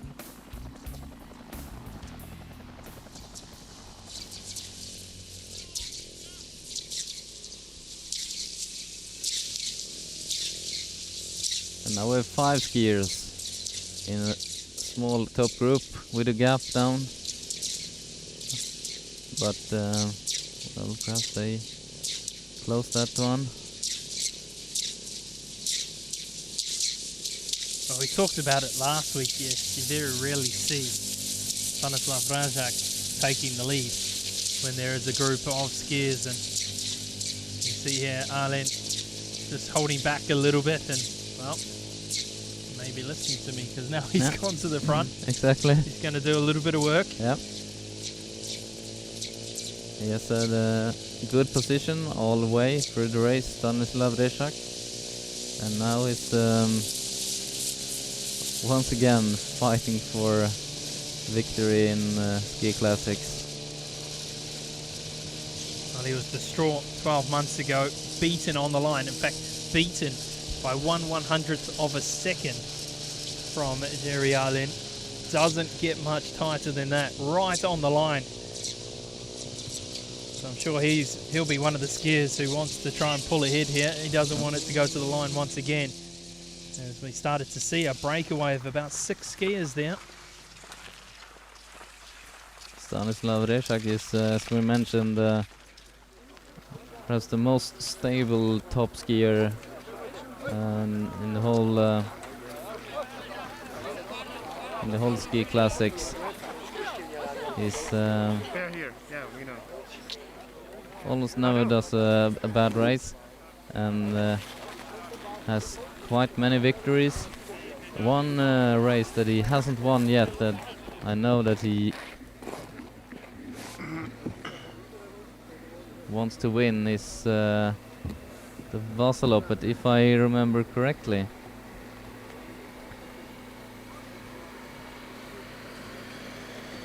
At least he has been He was pretty close last year. it's been very close so many in fact, times. last year by 1 second. Exactly, where Jürgen Brink won the sprint finish in Vasaloppet. And Rajak, I think, has been on the podium for 4 or 5 times in Vasaloppet, but never really got to win. Closest one was last year. So for the second time in the race, the skiers come back through Grasvang. We came through here on the 8-kilometer mark. Of course, it was our first sprint of the race. No sprint this time. Excuse me, don't go there. Don't go there, please. On the other side if you like. This is the 36-kilometer mark, 14 kilometers to go.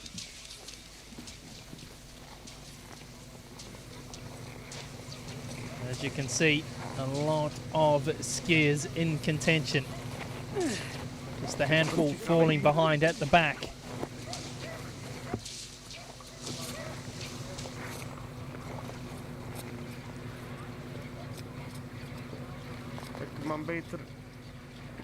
Now what a sight.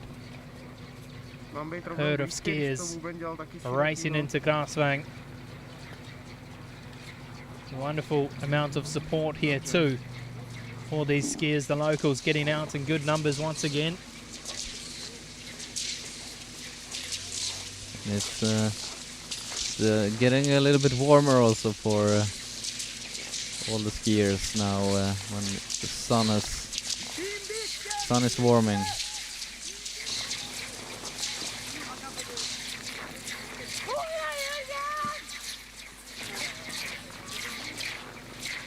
It's a really open race so far. Continues to be Laugerland in the head. Arlen second, Tynell third.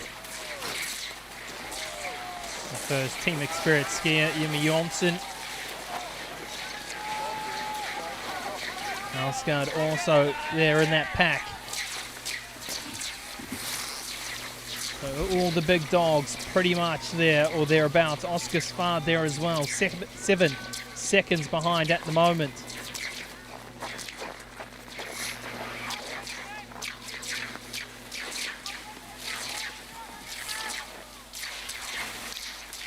So you could say around 29 skiers still in contention, only 7 seconds separating.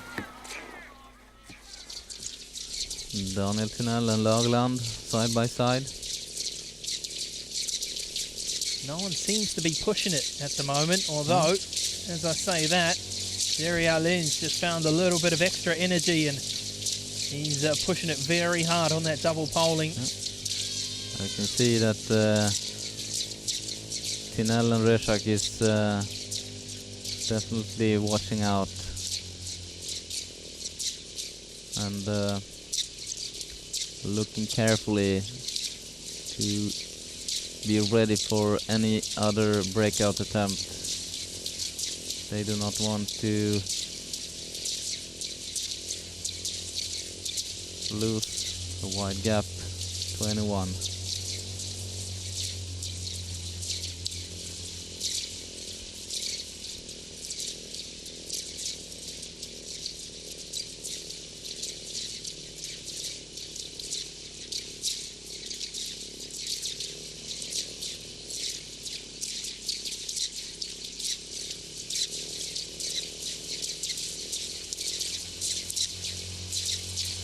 They haven't really been able to get rid of that many skiers at the top group. They're still there. Over 20 skiers in the leading group.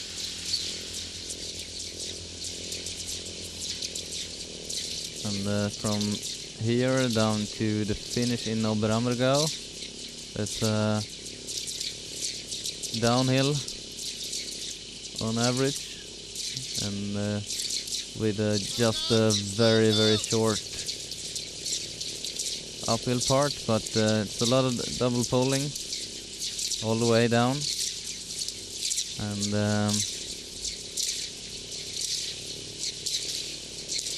might be hard to break away for anyone.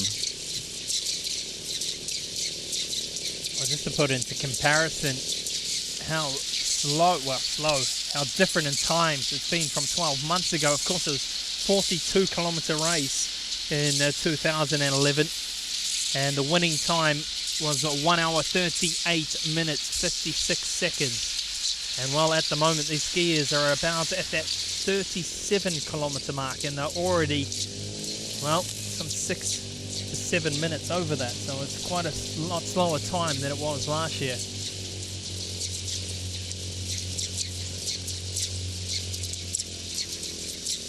Yes, and having about 12-13 kilometers more to go, which is more than half an hour. So expecting a time of around 2 hours 15, do you think? Yeah, and a little bit more perhaps. 2 hours 20 minutes almost, I guess. When the Reshak takes the lead.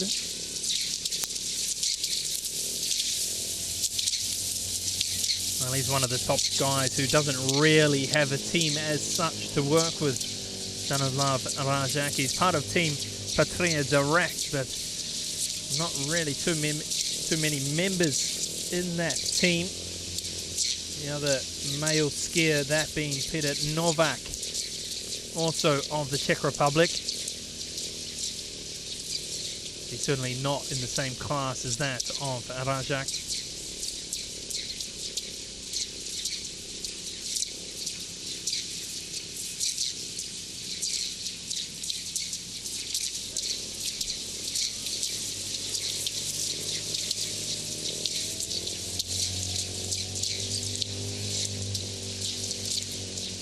This is something we saw last week at about this time, where we saw Audun Laugeland in the front of the pack, although he did die away a little bit in the end once we got to that Cascada climb.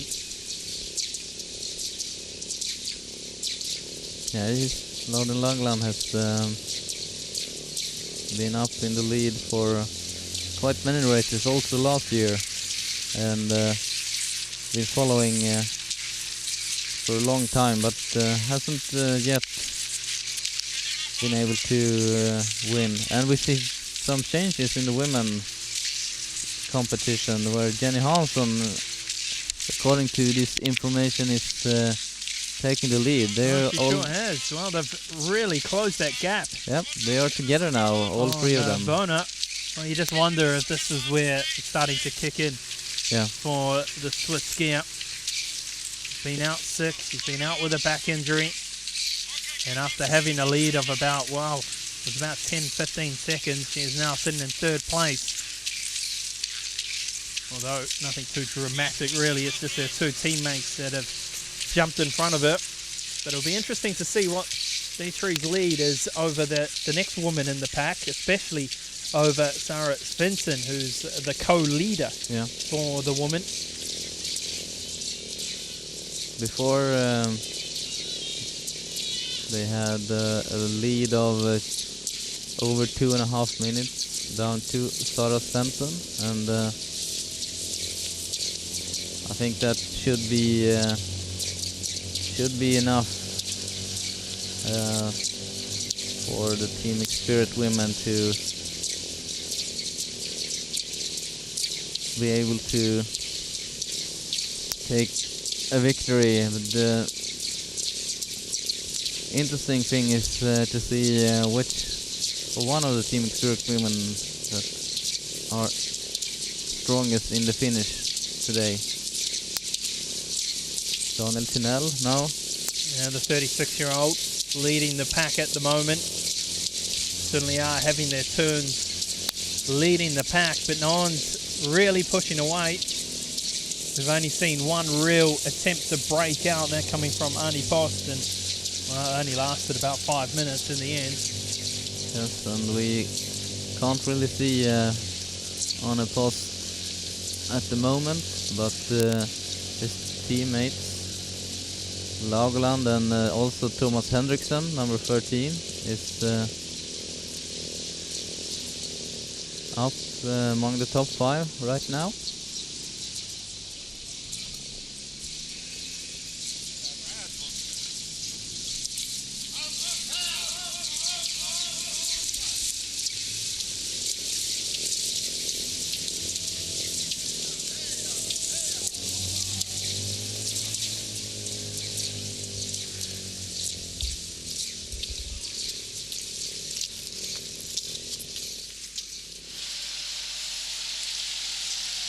Now we see the top group is passing the amateurs. Yeah, there's a little bit of a loop going on here at the moment, so it makes it a little bit difficult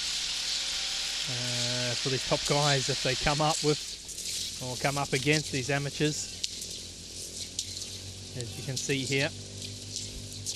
And you get the chance to see the difference in speed and technique.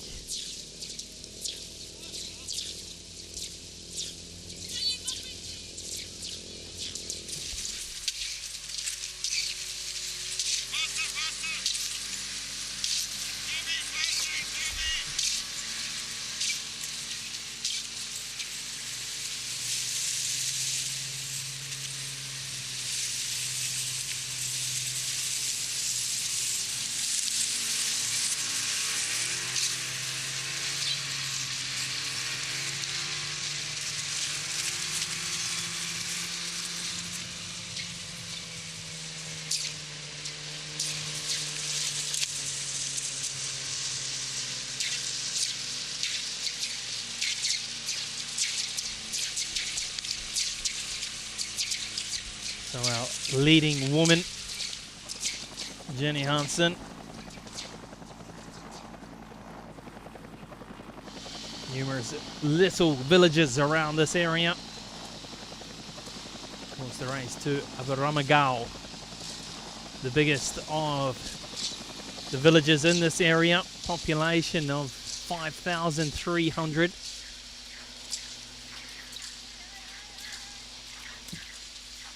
As we see the women making their way back through a Grasvang.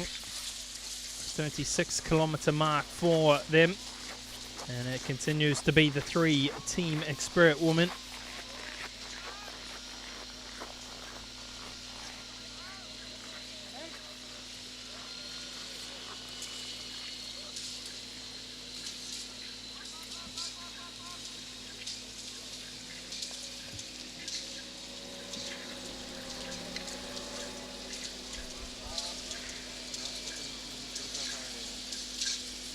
So it looks like quite a pack there. Quite a few male competitors, but sandwiched in between them, the 3 women. And it's the 3 girls in the white and blue for Team Xperiot.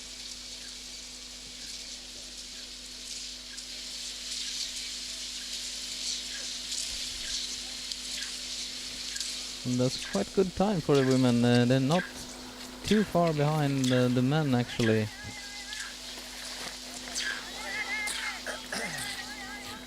If we just look ahead a little bit to our next race in the Ski Classics, that being the Tartu Marathon, our first time it's in Ski Classics this year. 63-kilometer race in Estonia on February the 19th. So in a few weeks' time, so the competitors get a little bit of a breather. But it's a lot different track once again. All these courses on Ski Classics are very, very different, aren't they? Yeah, for sure. And in Tartu Ski Marathon we have a more flat race with well, actually no climbing uphill at all. It's a very short uphill in the beginning of the race, but otherwise it's quite flat, and overall it's the finish it's at a lower point than the start. So it's quite a little bit similar to Vasaloppet. If you look at the track, the profile, and then we have besides then we have Vasaloppet, and then we have two final races in Norway, where we once again have a totally different track with an extremely amount of climbing. That's mountain climbing races, you could say. Birkebeinerrennet and Norefjellrennet. Yeah, some really, really big climbs in those ones. Very, very tough race indeed.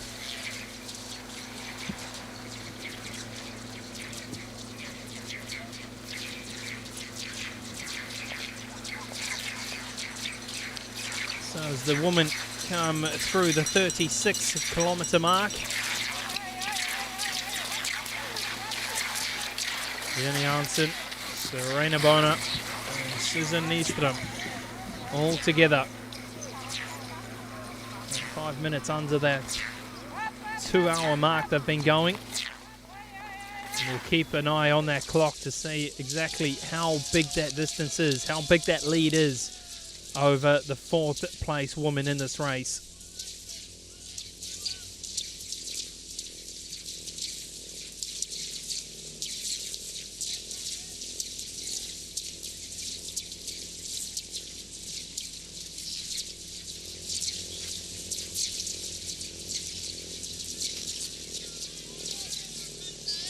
Well, looks like no one really dares to do any real attempt to break away at this stage. But still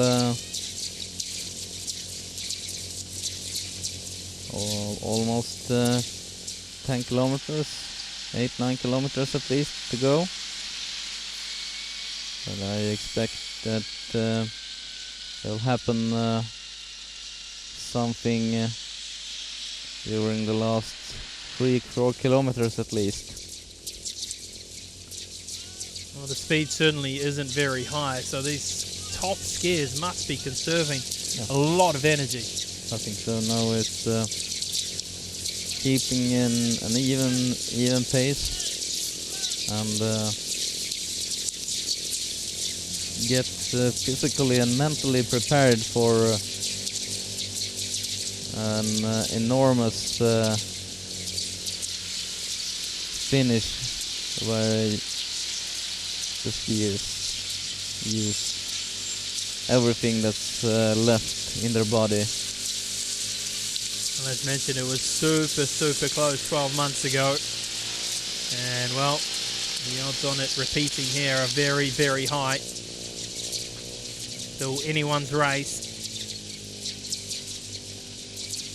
Auckland, Tynell and Jimmy Jonsson are leading those 3 tracks.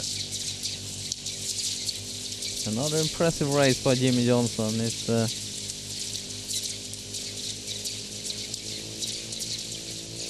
been very, very stable this year on a very high level. Of course, new into team experience. What was he doing last year? He was not a member of one of the bigger teams. Competed for his regular ski club. Jimmy Johnson, born and I think also now lives in Falun in Dalarna. Dalarna, which is a place for many of the best Swedish skiers, and it's not strange because of the great possibilities to do cross-country skiing in that part of Sweden. Quite surprisingly, though, there's quite a few of the Swedish cross-country skiers actually come from down south as well of Sweden. Is that correct, or? It's some skiers come from the western southern part of Sweden. We have Oskar Svärd is actually from Ulricehamn, on the almost on the west coast, quite south in Sweden. Not the typical cross-country place in Sweden actually, but they have produced a number of talented skiers from Ulricehamn, the place where Oskar Svärd started his career.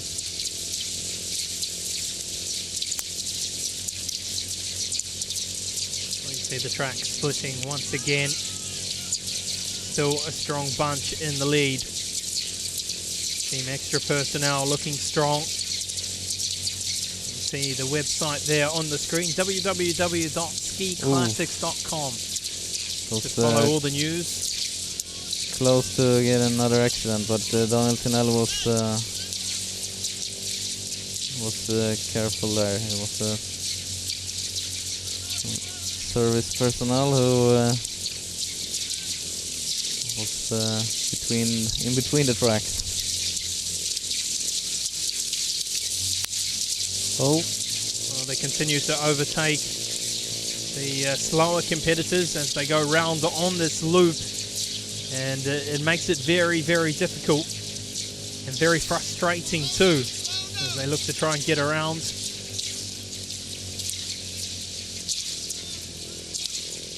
It's incredible to see the different technique and the speed that is generated from this top bunch compared to the regular competitors.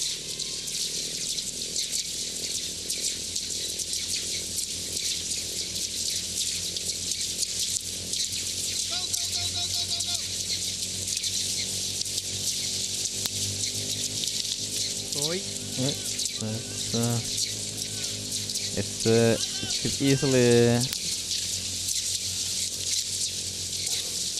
be some accident now in this stage in the race where the skiers are getting more and more tired, and of course also when they need to watch out for the amateurs.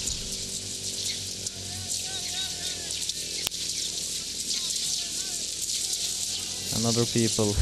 Well, this is where the amateurs split. They go up the hill, take a different course, where the top guys continue around the road. 2 hours, 1 minute and 30 seconds.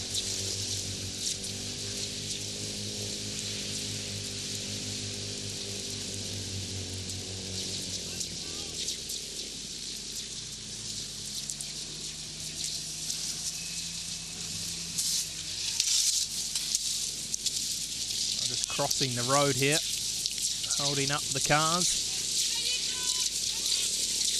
A bit more liquid on board, and surely we need to see something soon. We need to see a push from someone. All the top guys are there or thereabouts.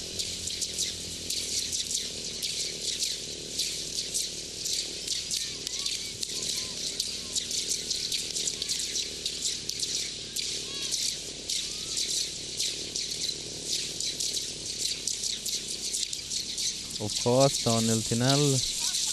Now in the lead beside Jürgen Altland has not competed last week in Marcialonga and should have feel better in his body, has rested and prepared for this race. And Well, he certainly should have that push. yeah, Although, not too sure if he was sick or not, so we don't know quite how much he's been training, but he's certainly looking strong. And talk about skiers who are sick, right in behind him, well, leading that right track is Oscar Svard. it's impressive. Still, Oscar Svard is once again almost Been in the hit danger. down. He's been tested, isn't he? Oh. It's not going to be easy for him. Had a tough journey. He was involved in an accident early on in the race where he hit a serviceman, and I think he broke his pole. Broke a pole. It's been all And now it's happening for him. yeah. That time almost ending up over the bank. Yeah. And but Oscar must be very happy with his performance so far. A great sign on that he's definitely back on track.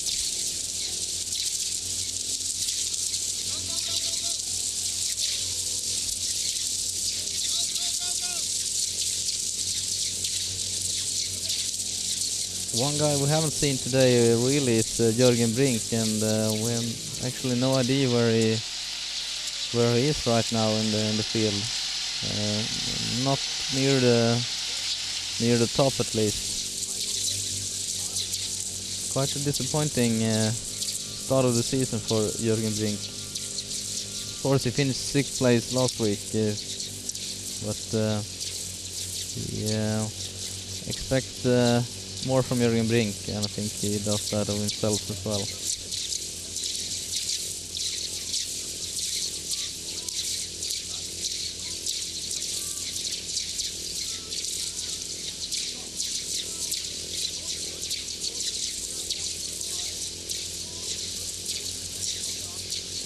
Still waiting for times for the woman to see if that 4th place skier has crossed that 36 kilometre mark in Grasbank.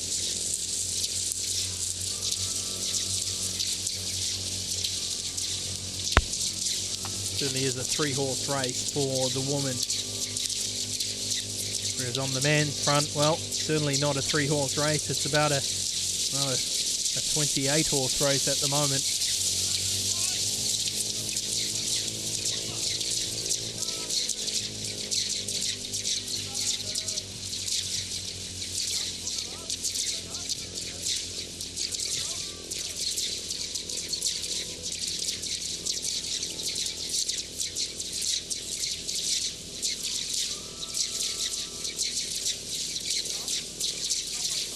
Well, if it continues like this, and we come down to 2 kilometres to go, who do you think is going to have that extra push? Who's going to have that ability to pull away on the line? Well, on the last couple of 100 meters, historically Oscar Svärd, Daniel Tinell and Rezak is very fast. So I guess one of them would be favorites if it comes down to the last 200-300 meters. Not Jerry Allen? Jerry Allen as well, definitely. Coming in the front now, Thomas Hendrickson from Team United Bakeries, the Norwegian. 33 years of age, currently 23rd overall in Ski Classics. 16th position last week. Well, a disappointing 35th placing in Ski Classics #1 in the Czech Republic. 12 months ago, he was in that pack as they came to the finish line, in the end crossing the line in 13th place.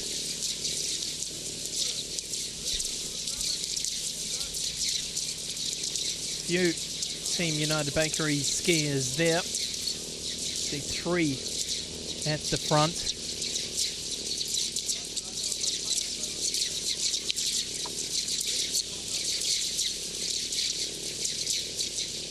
Arnie Post back up there again. Of course, he was the sole skier so far in this race that has tried to break away.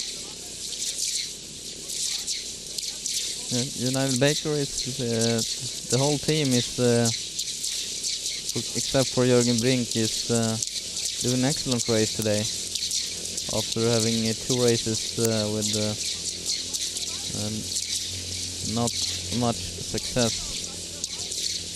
I'm just wondering if Brink is in the back there of that leading pack. It could be possible. It's been quite anonymous during the race, but we saw last year that Jürgen Brink was not showing himself until the very end, where he had an enormous strong finish. I must apologise, we are going blind just like you at home. A few technical difficulties, so we're not getting the timings for the races. We're not quite getting the placings for those skiers back of the pack. So everything is just visual at the moment.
2 hours, 10 minutes. The 2 skiers from Team Extra Personnel in the lead.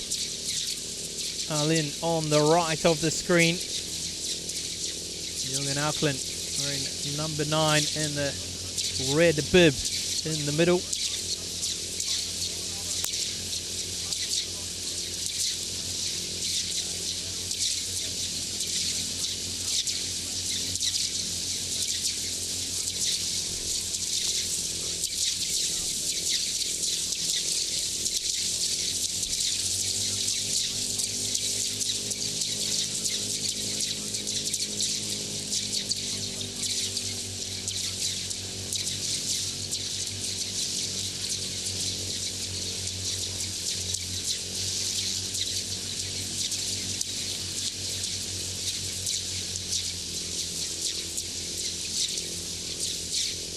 After Auden Lagland, we have Lars Ljung, number 89 from Sweden, doing a great race today. It's Lars Ljung, who has never been this far, this high up in the standings before. Great race for him. At Grasvang he was number 20, but has advanced, and that's now actually among the top 5. I'm just looking at the times for the woman at that 36-kilometer mark in Grasvang. It was Sarah Svensson who crossed there in 4th position, and she at the moment is about 4 minutes behind Susan Nyström, who crossed in 3rd place, of course only a couple of seconds behind her fellow teammate Jenny Hansen. So quite a comfortable lead there for the Team Spirit girls. Just looking at the times at the 36-kilometer mark for the men, And this certainly wasn't Jürgen Brink in that top 25. That crossed the mark there. So maybe another difficult and disappointing race for the 37-year-old Swede. It looks like speed has increased somewhat, and we see Jimmy Johnson is taking position as number 2, just on the right side of Jürgen Aukland, and on the other side we have Daniel Tinell, followed by Reshak.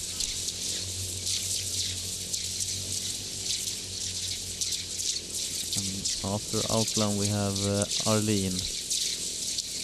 And the favorite candidates are lining up. Well, again, almost Oscar Svard having a tumble on the left of the screen. I think it was Laugelen who changed across the tracks. No, Reshak is... I think he wants to do something now, Reshak. Looking to try and lift the tempo here. Looking to try and lose at least a few of these skiers in the leading pack.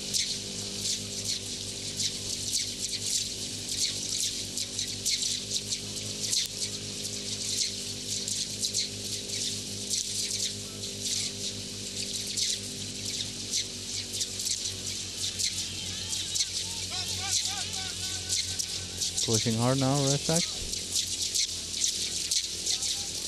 It's pushing very, very hard. Aukland can follow.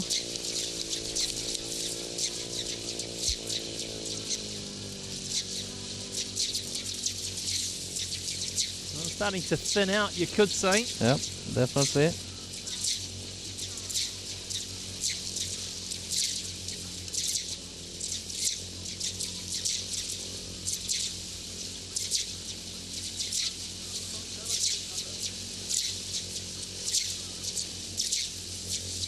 Not many kilometers to go now.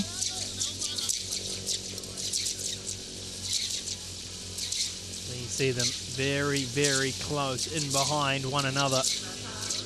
Very little room between the skis. Now everyone is very, very focused. No one can afford to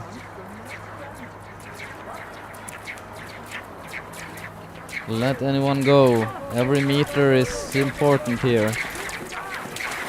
Not too much distance to go till that finish line. Everyone is pushing very hard now, and I think we have a breakout where 6 skiers are breaking away. Yeah, it's all the big guys. One surprise package there, number 121.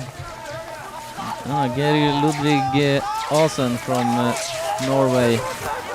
He's quite new when it comes to long distance skiing, but we have seen him in the World Cup, traditional World Cup. Well, they're pushing hard now.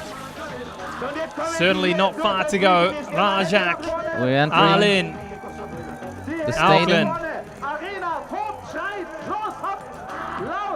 Reshak and Arlene. Reshak or Arlene will win König Ludwig Lauf. Coming round the corner. Not far to go. It's going to be on the line. Can Arlen do it? He's pushing hard. It's very, very tight.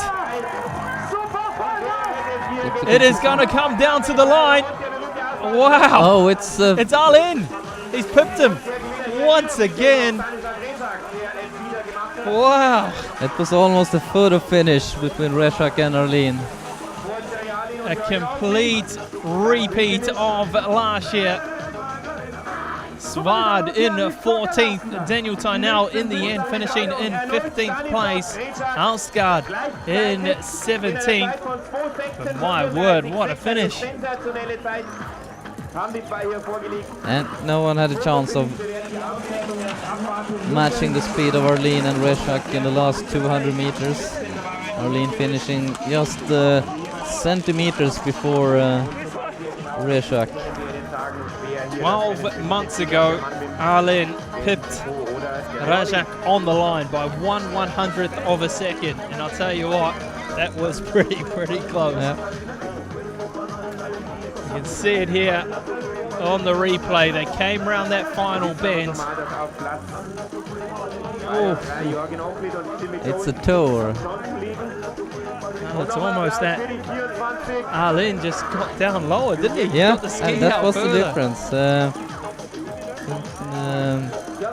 Reshak needs to stretch a little bit more until next year. You would have thought he would have learned from his mistake last year. Wow, what a race.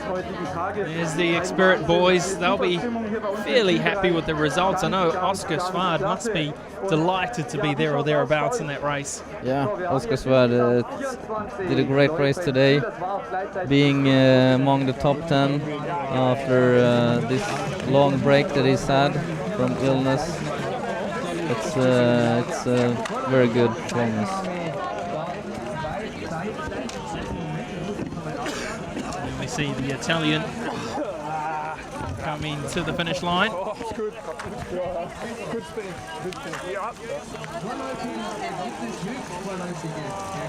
Very good. Marco Cataneo. Okay. He's freezing. Hopefully we'll be able to cross down. In fact, I've given it to Rajak. They've changed it. So Rajak has taken it out. Tony Ludwig Lauf for 2012. Very interesting. A reversal from 12 months ago. And hopefully we can cross down very shortly to see what the 38-year-old has to say. Today's winner, what a fantastic race, what a Seems- fantastic sprint. Dneska byla opravdu zima a bylo to těžký. No, loňský rok Jiri Arlin mě dal vlastně 10 cm a teď nevím, jak rozhodne fotofinish. Zase jsme tam byli ve spurtu dost stejně. Kenik je takový, že se to nedá moc nikde utrhnout a pak posledních 5 kilometrů záleží, jak pak ten závodník tam najede a jak prostě to vydrží ten konec, protože trošku foukal proti vítr, tak to bylo riziko to zkusit utrhnout už dřív. Okay. Now you lead the Ski Classics, you lead the Sprint Cup. What do you think about Tartu Ski Marathon? A na Tartu maraton za 2 týdny bude taky těžký závod. Každopádně Tartu maraton se nejezdí na holejch lyžích, ale na vosku. Takže zas trošku si zajezdíme klasiku. Congratulations. Thank you. Děkuju. A few words there from the champion. The leader has just said that it was a tough fight with Jahojärvi. And the last 5 kilometers was really hard, yeah, because of the frozen weather.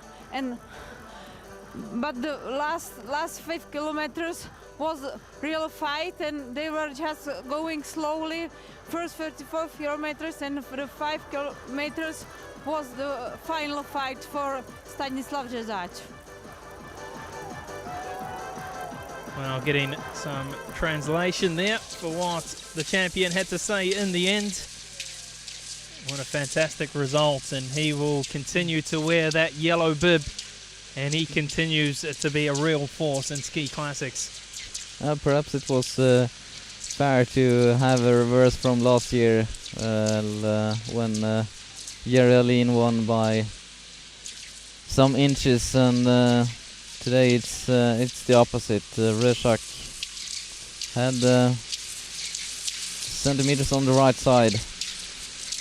Well, once again, it was by 1/100th of a second. Rajak clocking in a time of 2 hours, 16 minutes, 35.5 seconds. Well, Arlen, 2 hours, 16 minutes, 35.6 seconds. So it doesn't get much tighter than that. Another good display from Jürgen Auklin, 3rd place for him. Jimmy Jonsson continuing to be very consistent once again. And Oscar Svard finishing number 15. Very good. Alsgaard from United Bakeries, number 18. Very good. Well, this is a replay of just how big that bunch was, that leading pack as we came to that last kilometre. No one really breaking away. It was Rajak who started to make the initial move. He started to power ahead, and well, he knew he had to have a little bit of ground because he knew how strong Jerry Arlin would be at that sprint, and well, it didn't disappoint.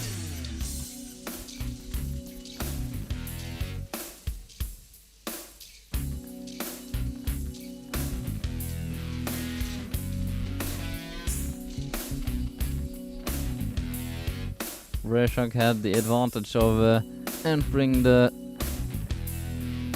last 100 meters as number 1, and Geraldine tried to catch up, but was a couple of centimeters too late. Well, he showed tremendous amounts of power, did Arlin, as he crossed into that track. And well, I'll tell you what, if the course was about 2 centimeters longer, I think he would have taken that. Yeah, he had a higher speed than Reshak in the last 20 meters, but a little bit too late. Just the way it should finish. Very, very exciting. Going down to the line after 50 kilometers. These athletes are true freaks, aren't they? They are amazing how much energy they can and how much power they can produce at the end of 50 kilometers. Uhr im Zielbereich. Um 12 Uhr ist die Siegerehrung für die 50 Kilometer. Well, hopefully we'll be able to get a few words. The runner-up today by 2 centimeters. From, in fact, now Jerry Arlin. 2 centimeters is enough sometimes, so I'm second, and congratulations to Stanislav. He was strong today. So, what was the tactic with your teammates during the race? it was really hard to get gaps, so I tried a little bit in the first 5-6 kilometer, and then I felt in the downhill it was so hard to be in the front, so I just take it easy. You could see that your teammate Jürgen and you really got some meters when you really pushed hard. Did you see that you had the power to pull away then? I felt pretty strong at the end, so yeah, but I'm satisfied with the second place. I was 4-4 and now second, so of course the Vasalopp is the big goal this year, and I hope I can be on the top then. So many people hope so too. Well, congratulations, and we see you in Tartu. Thanks. Well, a little bit disappointed, but just the way it is, isn't it? Yeah. So tight.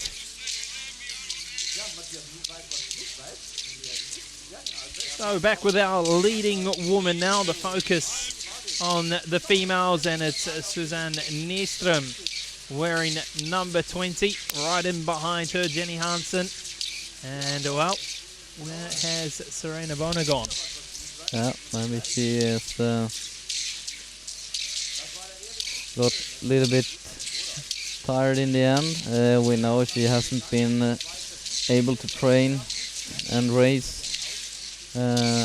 much this year, as much as she had wanted because of her illness. And it certainly seems like it's a massive gap.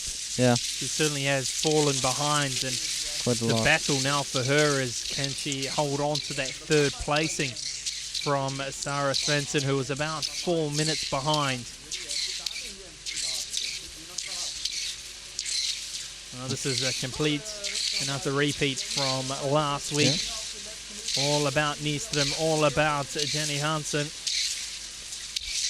3.2 kilometers to go.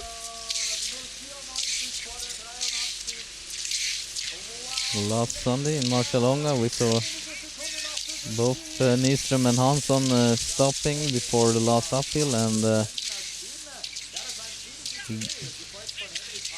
and grip waxing their skis.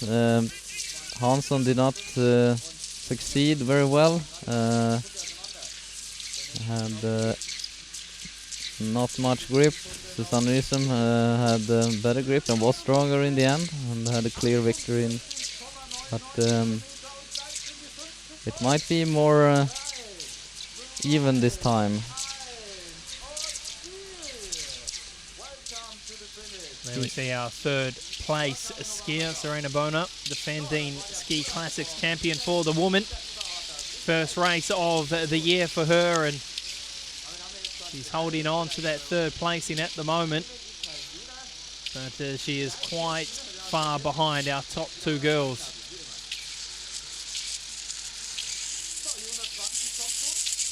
Well, when it comes down to the sprint, who do you think's got the edge? Jenny Hansen or Suzanne Nyström?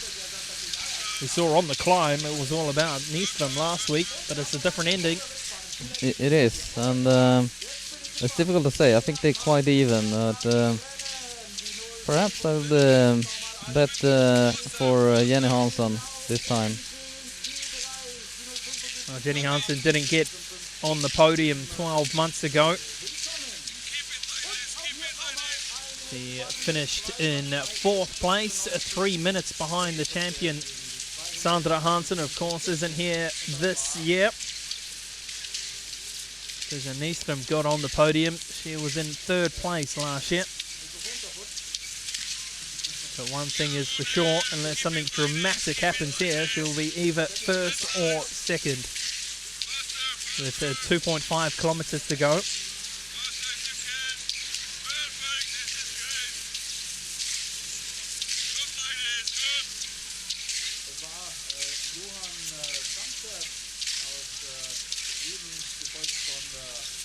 Leading the pack there for the girls is Mattias Karlsson, wearing bib number 95 from Sweden. The youngest skier, 23 years of age.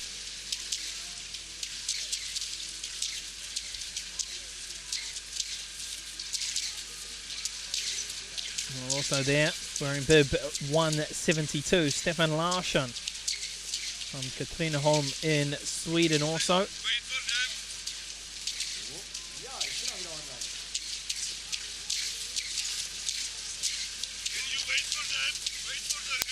Well, wearing bib number 52, Sergei Ivanov from Russia. So they are the male skiers pushing these two leading females along as they hit the 2 kilometer to go mark.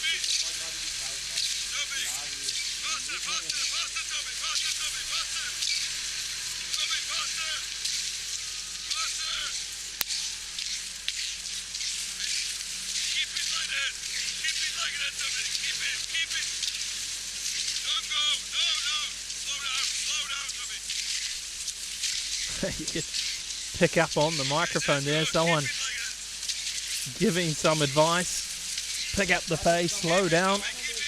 It's I think they have some that's the guys on the scooter that holds the camera. Needs to manage the speed to get Okay. good pictures of the top women in the ski classic, and not many kilometers to go. 1.7 kilometers. 1 minute 14 seconds between our two leading girls and their teammates wearing number 44, Serena Bona. She has certainly fallen off the pace, and well, that was to be expected, really. The fight now, though, for the Swiss is to hold on to that 3rd place. Must be just about a couple of minutes to Sarah Svensson in 3rd, or 4th place, I should say. And the difficult thing there for Serena Bona, she was all alone, wasn't she? No one was in sight of her. Yes, Susanne Nyström and Jenny Hansen here as good skiers to follow, which is quite helpful.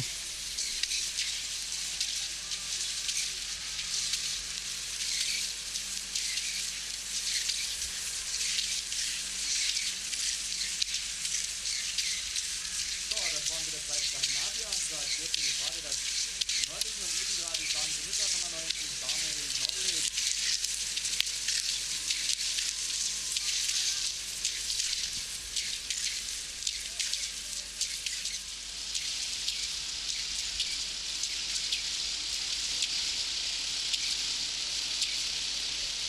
at the moment, it looks like the top two girls content to just work together.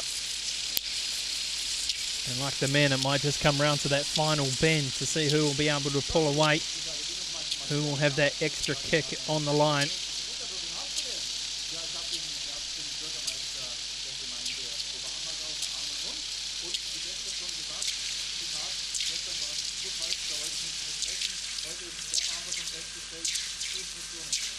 So 1 kilometre to go now for our leading woman. We saw a fascinating finish for the men.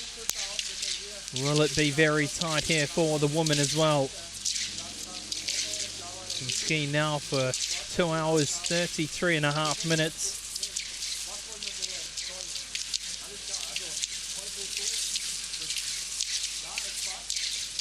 Tell you what, these male skiers will be happy to get some camera time. Yeah, that's always nice. And Jenny Hansen is taking the lead in the group, and Susanne Nyström has quite a bad position right now and losing a couple of meters.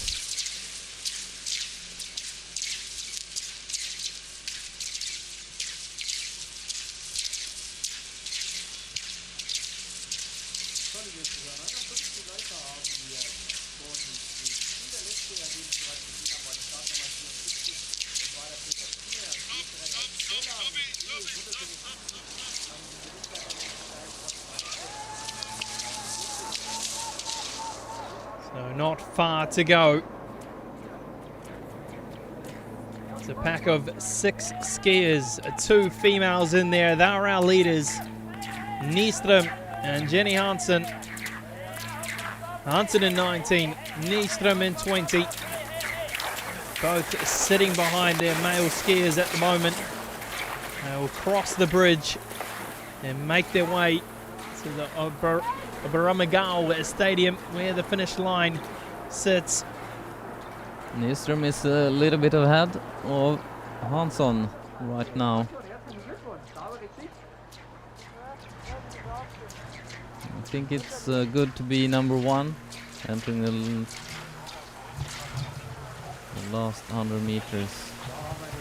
Well, remember last week it was Nyström in first, Hansen in second. Will we see a repeat here in Germany? Getting very close to that finish line. Yeah. Hansen is 5 meters behind. It is Nyström. Yep. And she comes under the Red Bull bridge. She has got quite a comfortable lead now. And it looks like Susanne Nyström is going to pick up back-to-back victories in the ski classics. And she comes around the bend. Not far to go now. She has got quite a comfortable lead. Jenny Hansen having nothing on the finish line. And she's going to take it out. Tremendous skiing from the Swede. A second victory. And she has got to be delighted with that. Jenny Hansen crossing in second, and she looks pretty happy with that too. The teammates, they are coming quite a force, aren't they? Great performance once again by both Jenny Hansen and Susanne Nyström, of course. 2 victories in a row, she must be very happy.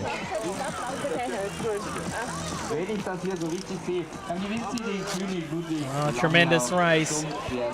And it was that last, 300 meters where Nyström just had that extra kick, and the 29-year-old who lives in Mora has taken it out, and we're looking at our 3rd place skier now, and it's going to be another team Spirit. 1, 2, 3, Serena Bona coming under the bridge.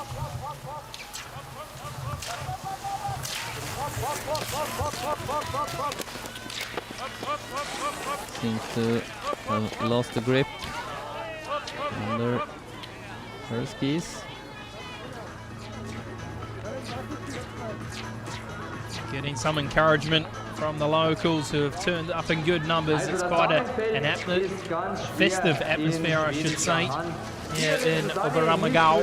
Aus Mora in Schweden 2 Stunden 36 und 18 Sekunden, gefolgt von Jenny Hansson. Ich denke, Yeah, Serena Bonner is not back in her best shape from last year, but she's getting closer and closer, and I think she'll do an excellent. She has to be happy with the third placing. Yeah. Back from injury, back from illness, up against her two teammates who have been in great form after their victory last week in Marcialonga.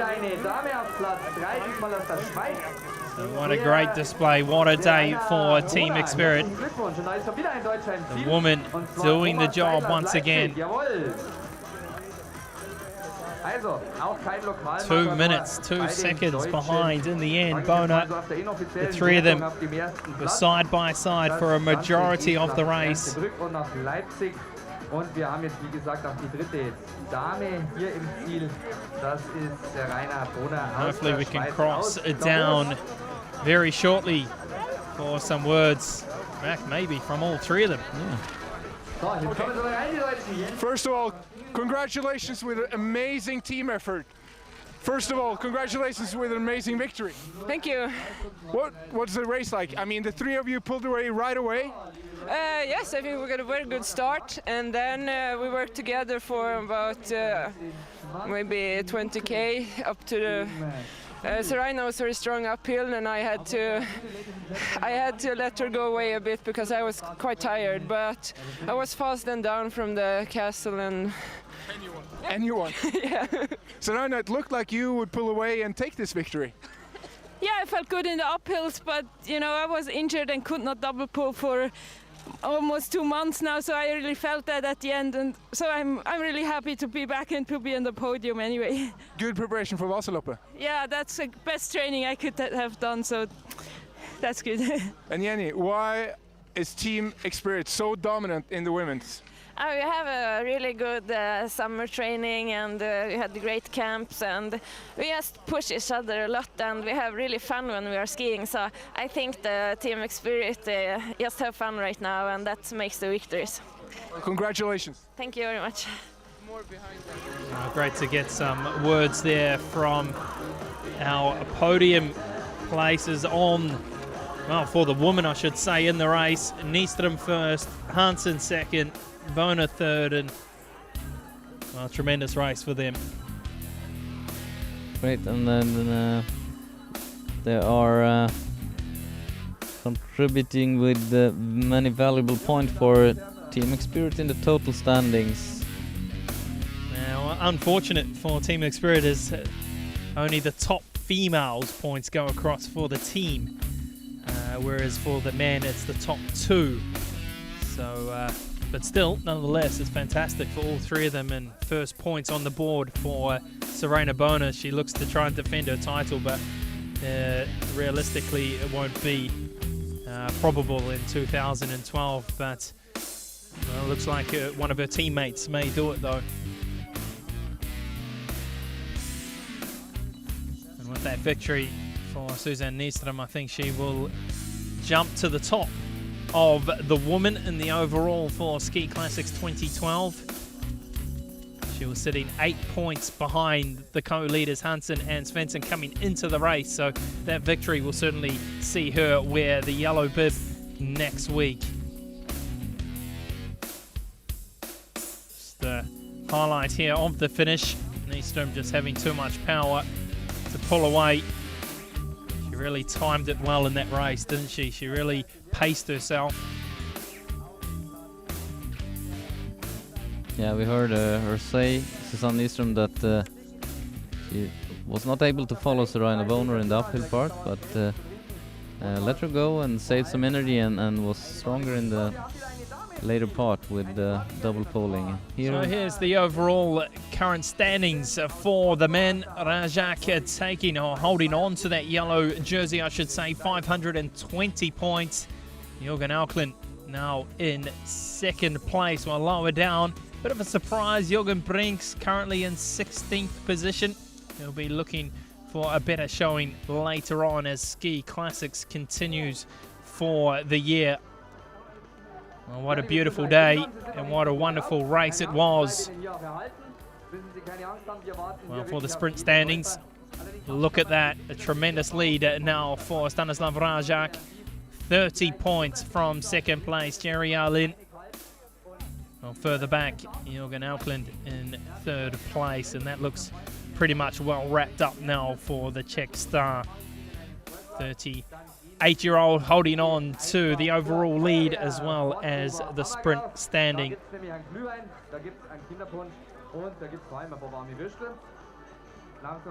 There goes the woman of the moment, our top 3 races from Team Experience. Gefolgt von einem Finnen, Matti-Pekka Vaninen aus Kauta in Finnland. 2 Stunden 43 mittlerweile die Zeit und 7 Sekunden. Just waiting now for the graphics as to how the women are stacking up at the moment in the overall standings. Mit einer Zeit 2:43,40, der kommt aus Oslo. Der kann unserer Magdalena Neuner einen Zusatz richten. Wie ist da gerade?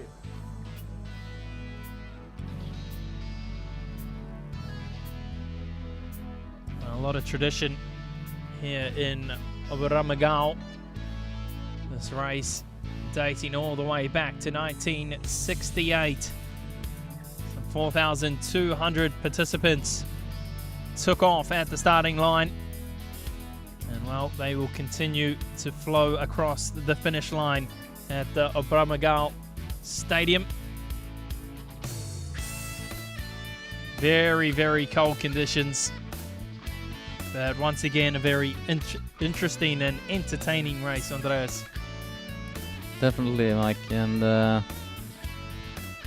under beautiful conditions, and we saw some great performances from many skiers today, and looking forward for the rest of Ski Classics. Well, it certainly does set the stage. That is now 3 of the 7 Ski Classics complete. Of course, we move on to the Tartu Marathon in Estonia on the 19th of February for Ski Classics number 4. Last year it was Jerry Arlin who took it out, while it was Sandra Hansen for the woman. And well, with regards to the woman, this is how it stands at the moment. This was today's race. It was Nyström, 2 hours 36 minutes 18.2 seconds. 4.3 seconds behind her teammate Jenny Hansen. Well, it was Serena Boner, of course, in third place. Well, it was Sarah Svensson who was in fourth place. And there we see the calendar for the remainder of Ski Classics 2012. As mentioned, Tartu Marathon in a couple of weeks, 19th of February, before the big one, the Vasaloppet, on Sunday, March the 4th in Sweden. The 90-kilometer, very famous race. Tremendous amount of numbers, and that will be a fantastic race. That one before, of course, moving on to Norway with the last 2 races on the 17th of March and the final coming on the 31st. Well, it's time for us to say goodbye now. Andreas, thank you very much once again. It's been great to have you in the commentary box. I've been Mike Craig, and well, on behalf of Andreas and myself and all the production staff here in Germany, it's goodbye from us, and we hope to see you once again at the Tartu Marathon, 19th of February. Take care.